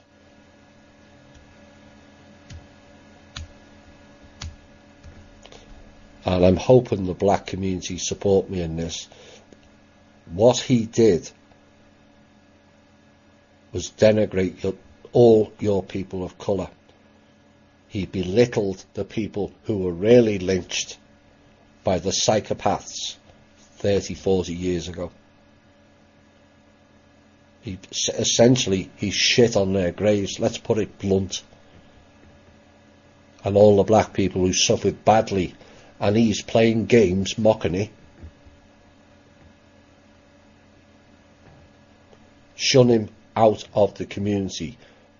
Boycott his shows and turn off his Twitter and whatever other blogs he's got.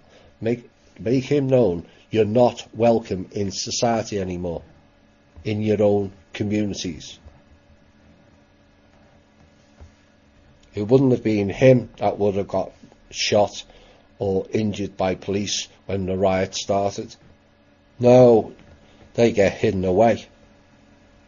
It's people in your own communities who think there's been a wrongdoing when you've been played for fools.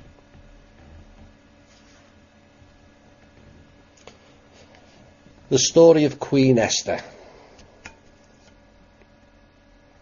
And it's an early example of a certain group installing themselves in high positions to gain political favour and subvert justice for the goal of the House of Israel.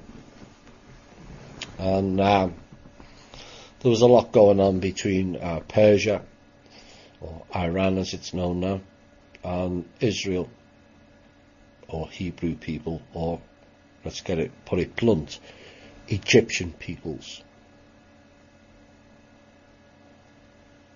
And she made a request to her husband, who was the king, to save the Jewish peoples, who had installed her in that position.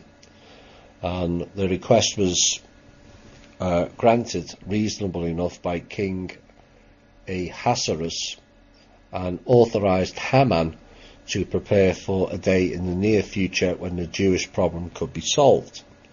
But unbeknownst to them, the king's favourite wife, Esther, was a secret Jew.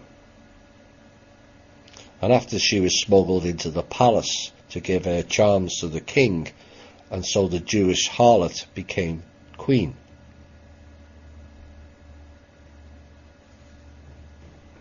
The Jews soon learned of King Ahasuerus' plan, and Mordecai hurried to the palace, where he informed Esther of the peril of the Jews. Esther boldly went to the king and said that she was a Jewess, and dared him to carry out Haman's request. And the king was unable to apparently resist her charms, like Solomon before him, or Herod for that matter, and agreed to do anything she asked. So what did Esther ask for? Asked only that the gallows which Haman was building to hang Mordecai and the other Jewish conspirators should be completed, and then that the king should have Haman hung there instead. Well, the king, thinking with his dick, agreed. And when Haman had been hung, Esther forced the king to inaugurate a reign of terror against his Gentile subjects. All because of one female. That's what happened with the Solomon and Ashtaroth. We ended up with demons bound here for 3,000 years. And yet we have people in the community saying we need to return to a matriarchy because we're more balanced. I would check your history. The only real balance is a mixture of male and female who actually operate in common sense and personal responsibility, for that matter. So Esther the 8th, verse 7, then the king Ahasuerus said unto Esther the queen and to Mordecai the Jew, Behold, I have given Esther the house of Haman, and him they have hanged on the gallows, because he laid his hands upon the Jews. The Jews made further demands, and again the king agreed, because he was unable to deny Esther anything. Esther 8, chapter 11, quote, wherein the king granted the Jews which were in every city to gather themselves together and stand for their life, to destroy, to slay, and to cause to perish all the people of power and province that would assault them, both little ones and women, and to take the spoil of them for a prey. Really? Slaughter the children again.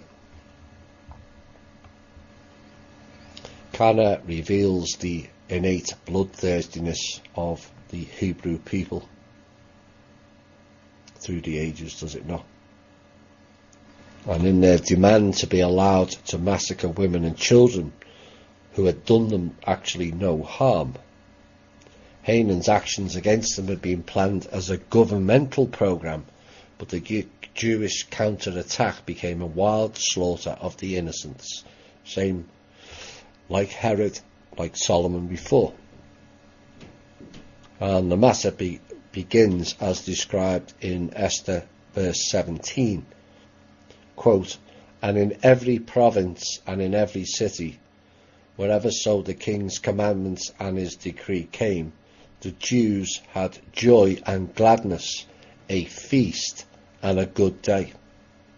And many of the people of the land became Jews, for the fear of the Jews fell upon them, unquote.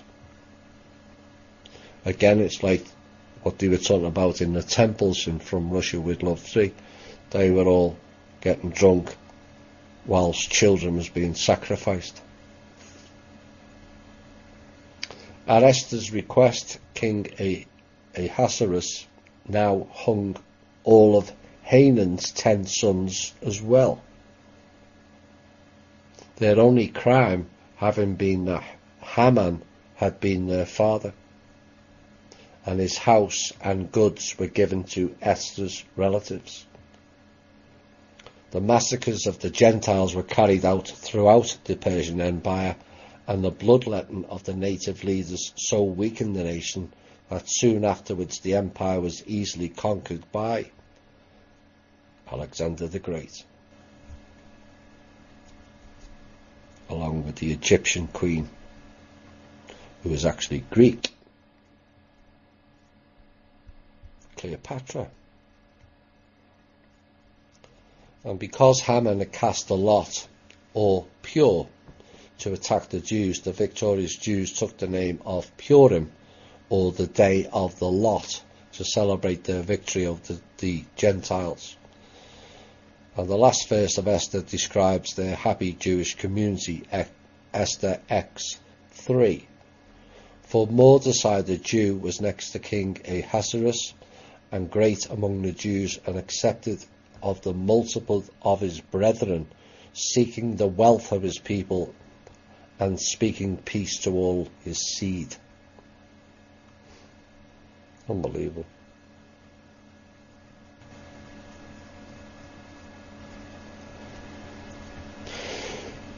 Who controls the Treasury of the US?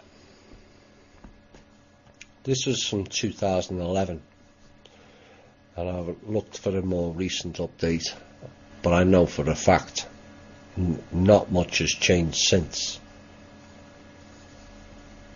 Of the 26 US Treasury Department senior officials, 18 of them were Jews.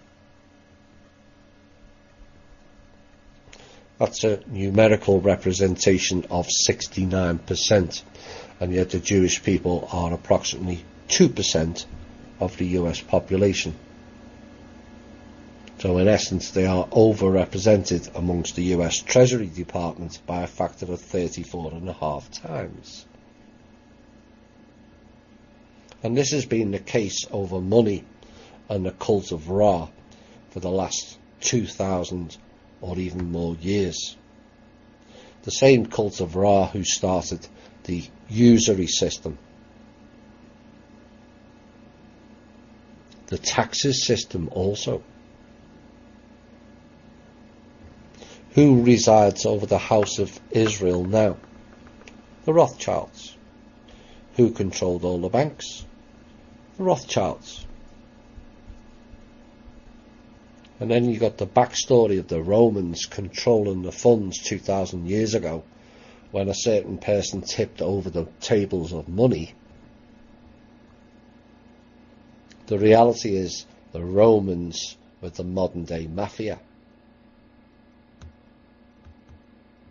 For those who don't know, the current mafia was created for and by the Vatican Church. Oops. Now back then, the Romans were the enforcement arm of the collection of the wealth from the people to feed the cult.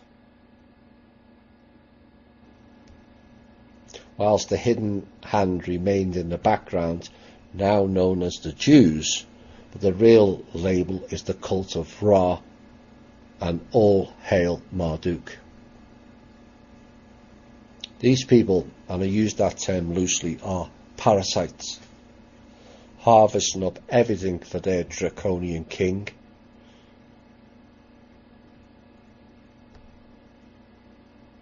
How can we change it? Well, it can be done fairly easy, by removing your money from their banks. And Freemasons walking away from their fake fraternity. You may call it a brotherhood. Oh, it's a brotherhood, all right. The Brotherhood of the Snake and the Cult of Baal. Another title of Marduk. Hi all, and welcome back to the final portion of tonight's show. And something was sent to me this week. Linda Moulton Howe.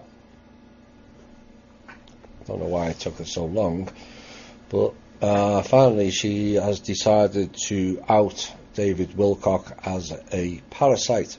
Her words, not mine. And it seems people now starting to cotton on with what I had stated with regards to Wilcock 4 years ago, when I finally went public about him and Corey of what I knew previously, but I wanted more confirmations and evidence before outing him and them, as I said back in June of 2015. She made allegations that Wilcock was outing whistleblowers, of which he has previous, I might add. And he admitted on one of his earlier shows that he outed stuff that got people killed back in 2013. History always repeats, it seems, Mr. Wilcock. Wilcock stealing others' material was another allegation of Linda Moulton Howe's. And he again, he's been doing that from day one. He's used some of our shows material in recent blogs.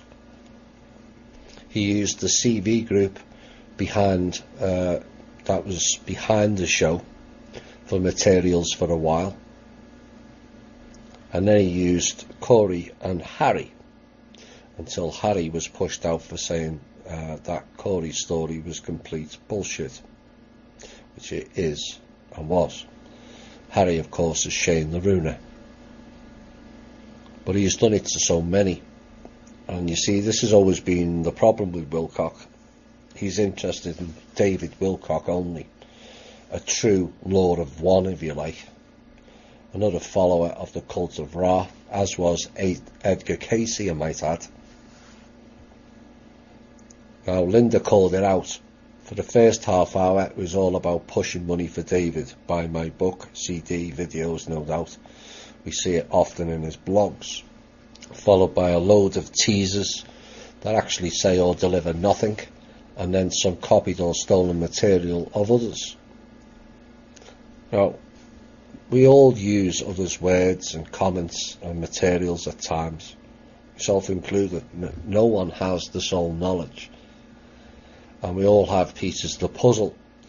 But Wilcock's desire to control everything at all costs, including the cost of people's lives, needs to be addressed within the community, and we've said this for a long time. His BS narrative and over-sensationalisation, clickbait headlines that says a lot and delivers absolutely nothing despite 5 or 6 pages as dates came and went, throwing people under the bus. He runs away when the heat gets turned on him, and then writes a whole dramatisation of how poor David has been attacked or hacked.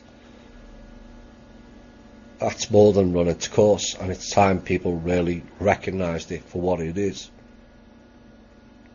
David Wilcock is not interested in disclosure at all, only stating their version of disclosure, which to date has gone nowhere. David and Corey want full disclosure, and you only want drip-fed disclosure was thrown at me when I outed them. Time, as always, tells the story. Since then, Randy Morgans took up the baton, and that was hijacked by another agent of MI5, Bill Ryan, along with installed mystery man to control the narrative again, the dark journalist. Their whole narrative has fell apart, as I stated back in 2015. But David has an opportunity now, because so many in the community have turned against him. Is he going to continue working for the cabal? And he is paid. He's paid by the Covens, Gaia TV. And ignore his lies that he didn't know. He was told by me personally and others in Cosmic Voice, including Shane, that he was working for the Covens, and he signed the contract. Now, the olive branch to David Wilcock to come forward that Randy Morgans and I put out in 2017 is still available, David. Still there. Tell the truth of how you are a part of the system, all bought and paid for, and by whom, and then let's start anew and push forward together. Time for some honesty, David.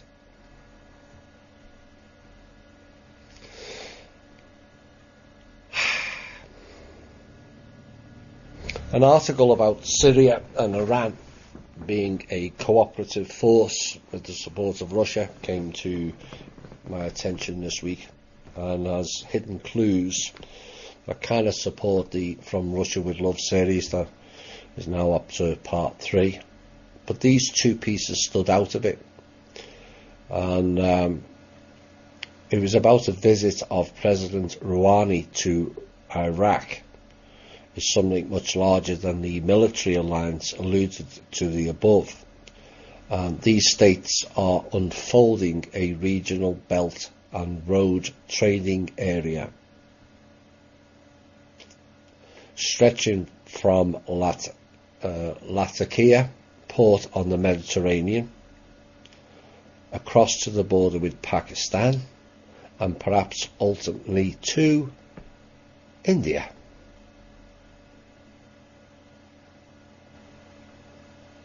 It's all there. Of course it's going to India. With the Istan countries all controlled now, Syria and Lebanon laid to waste, Jordan and southern Turkey attacked, it's charting the path from Egypt to India again. Look at the map. The ones that were exiled out of India to the land of the false mountains, as it was called back then, now known as Egypt. And the second point was, wherever Pompeo travels on his journeys through the region, he cannot fail but to notice that US policies and the constancy of such policies are not trusted. Even this week, old US ally, quote unquote, Egypt has turned to Russia for the purchase of military aircraft, and India is defying the US over its oil imports in Venezuela. Well, why is that? Well, Egypt is now gone. No longer the powerhouse and force from the original source of the cult of Ra has now been transferred to Israel. Now, what the press won't tell you is there are plans to extend Israel west of Gaza all the way to the Nile. Oops. And a new base of operations for the previous cult.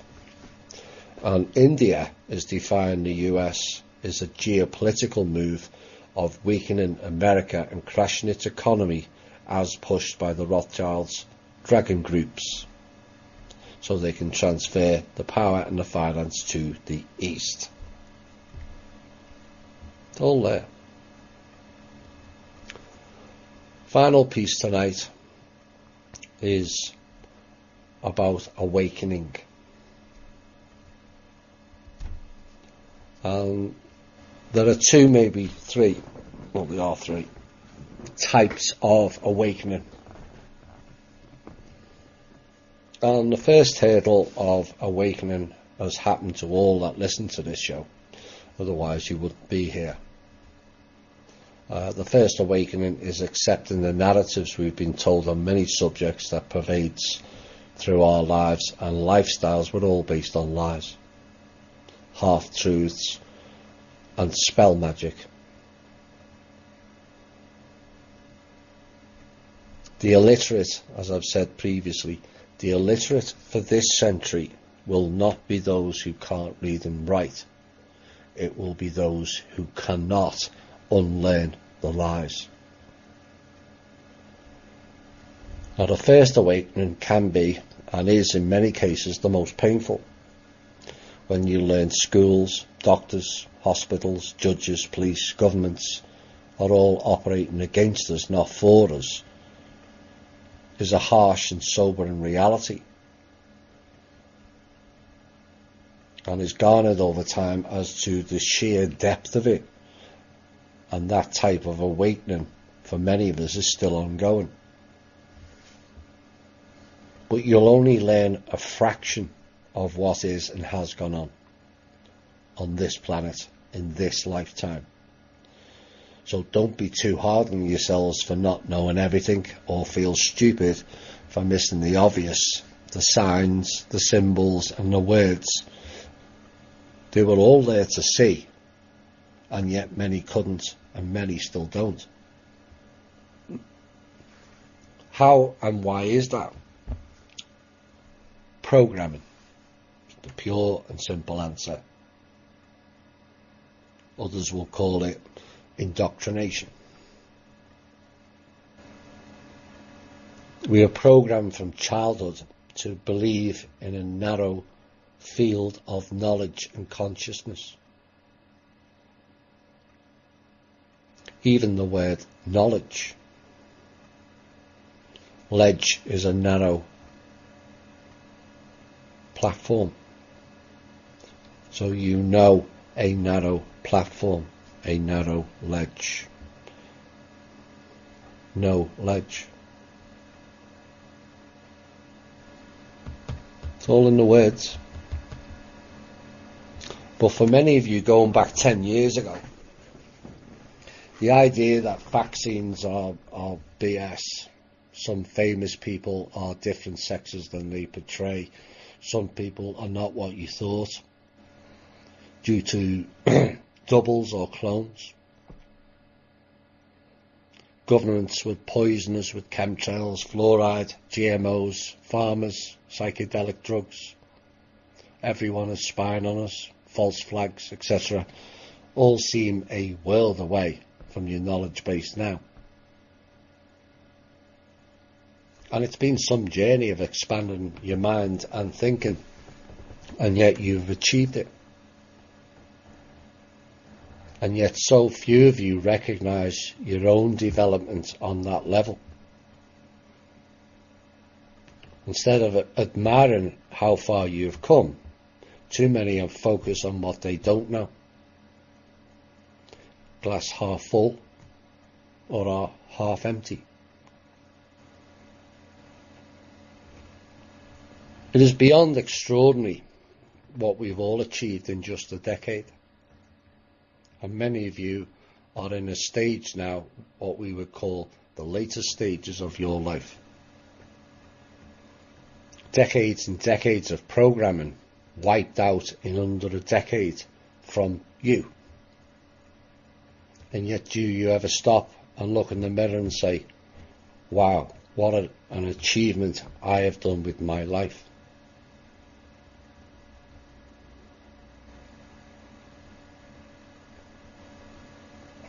People have no idea how difficult unlearning the lies is, unhooking from the programs. I was fortunate or destined that I never bought into the mind control programs, even from a young age. But too many did. But I've still been on a journey of discovery of how deep the lies go, and will that rabbit hole ever end? The answer is no. There are too many of them. It's layer upon layer upon layer upon layer that goes way deeper and further than you can all imagine. Now, THI, from my point of view, has given you a glimpse closer to the bigger picture than many of the other shows. Some of my information relayed is not new. As I said, we all have learned from each other. But the connecting of the dots, which is the key to begin to understanding what is and has gone on here, is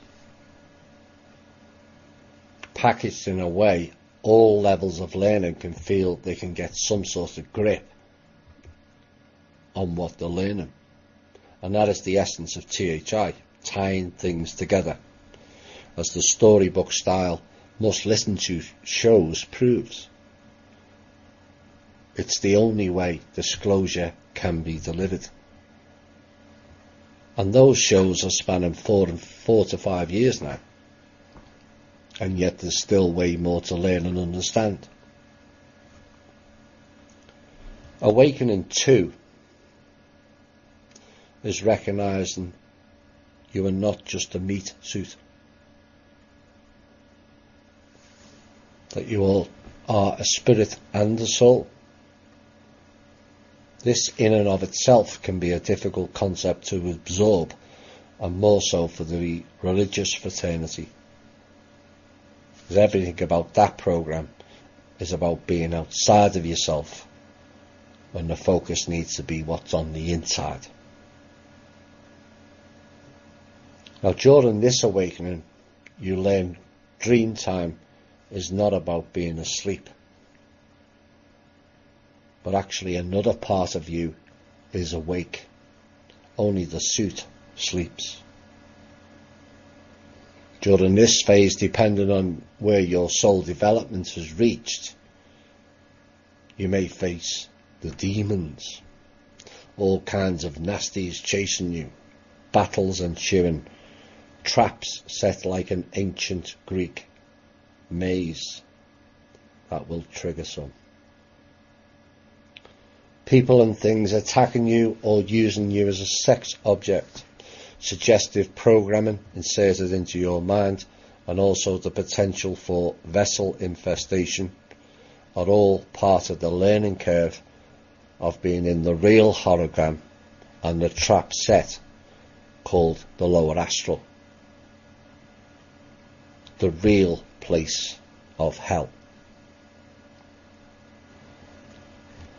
Sadly, much of humanity is stuck in the lower astral due to interference and our propensity for lower vibrational thinking and acting patterns. Everyone themselves can correct this with a little bit of effort. The shadow and inner work is key to that. Now, during this awakening, you may also experience higher astral, where the bliss, harmony, and indescribable feelings of love abound. That's the higher astral. That is where heaven resides. Except that's a trap also.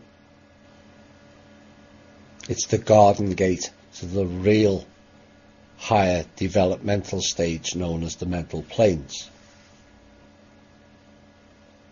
Should you escape that realm, then another awakening occurs, a real awakening of some magnitude.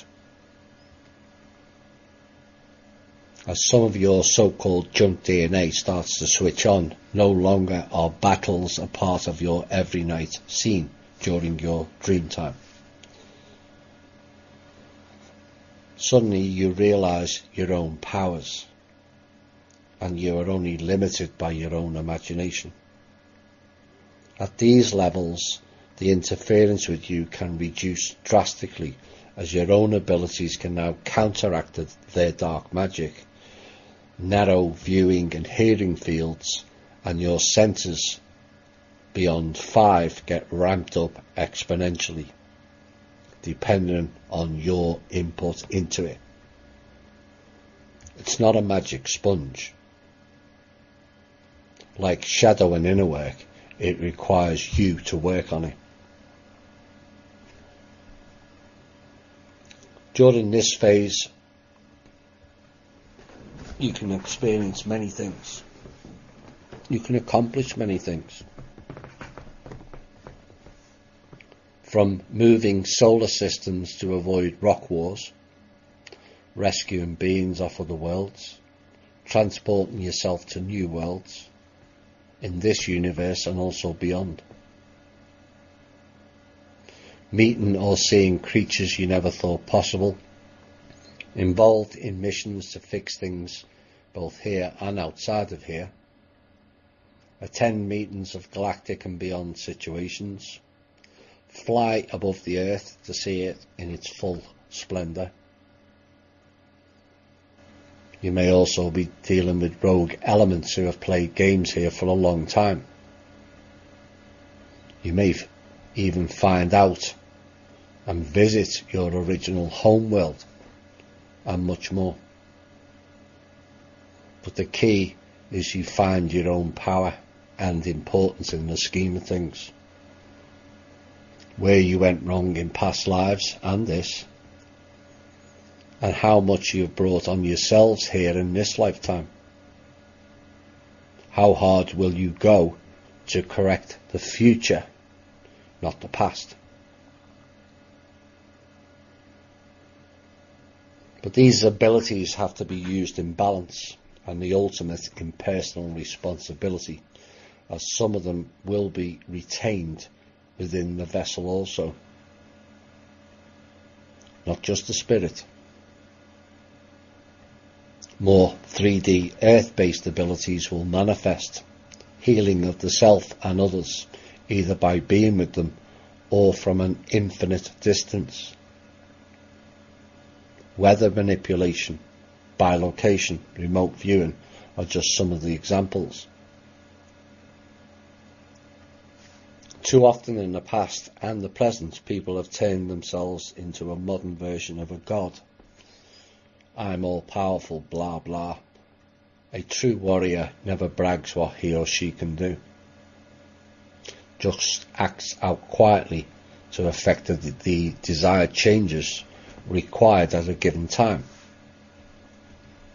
Sometimes when on this level of activity, some expect they will and should be active each night.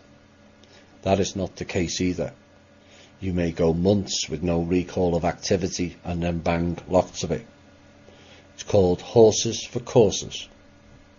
You will dip in when it's time only. The point is, we are all a god if we work on ourselves. We're part of Source and part of all creation God just means higher evolved being. That's all. Not the Lord Anu or the Almighty, and we all bow down to them. No. Never put anyone or anything above your own heart. That is the message of Source, all-encompassing and developing. Not all bow down to Draco-reptilian kings, as proposed in many of the scriptures they wrote, not we wrote. So, if you gain your abilities and you're thinking, I'm a god or the Neo, you are going badly astray. That is the unbalanced ego thinking, and that ultimately leads to your own downfall. You will lose your abilities. The majority of people on this planet, I mentioned Neo, the majority of people on this planet are smiths. Whether people like that analysis or not. Many are not deliberately being smiths, but just going along with the plan. Inaction makes you complicit. The plan was, we all fail though.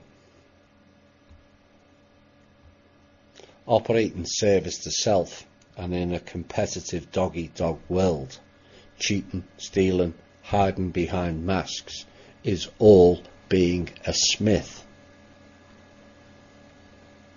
And then you have the other ones operating in unbalanced ego thinking that they are the Neo, the only one, the chosen one. That Neo is a mask hiding a smith. The key is to teach millions, if not billions, to be Neos, not Neo, where we all strive for the greater good, all willing to put ourselves and our lives on the line for the greater good, not just the one. That is the real hidden message within the Matrix movie. It's not about striving to be the one and the hero. It is about potentially sacrificing yourself for the benefit of the all. This level of awakening can be all so magic, but it comes with a warning. Defend, not attack. You can't just go round wiping out Draco, Mantids or Greys. That is going down to their level, and it will cost you your abilities. Using your power over others for your own ends, again, will cost you your abilities. Why? Because you are misusing it for the self. When it's all about service by, for, and to others at that level. Remember, the higher you go up the soul evolution, the nearer you get to being the God. The nearer you get to Source. It comes with higher responsibility. And to teach the others to gain a higher evolutionary path themselves. Not elevate yourself above and at the expense of others and become the new God. It's not what it's about. So it requires the highest form of discipline. Reactionary moves is not conducive to higher evolution. Thinking in the now and the future is, for the benefit for as many of the all as possible. To try and save as many of the all as possible. To try and progress for many of the all as possible. Me, myself and I have to be cast aside for we and us. That is the challenge every being faces, human or not. A tough school in many ways, but the benefits are fulfilling should you take on the task to improve and develop yourself. Only you can do that. Nobody else can fix it for you. There is no magic pill, cheat or frequency wave that will magically develop your own soul development. That can only be done by you.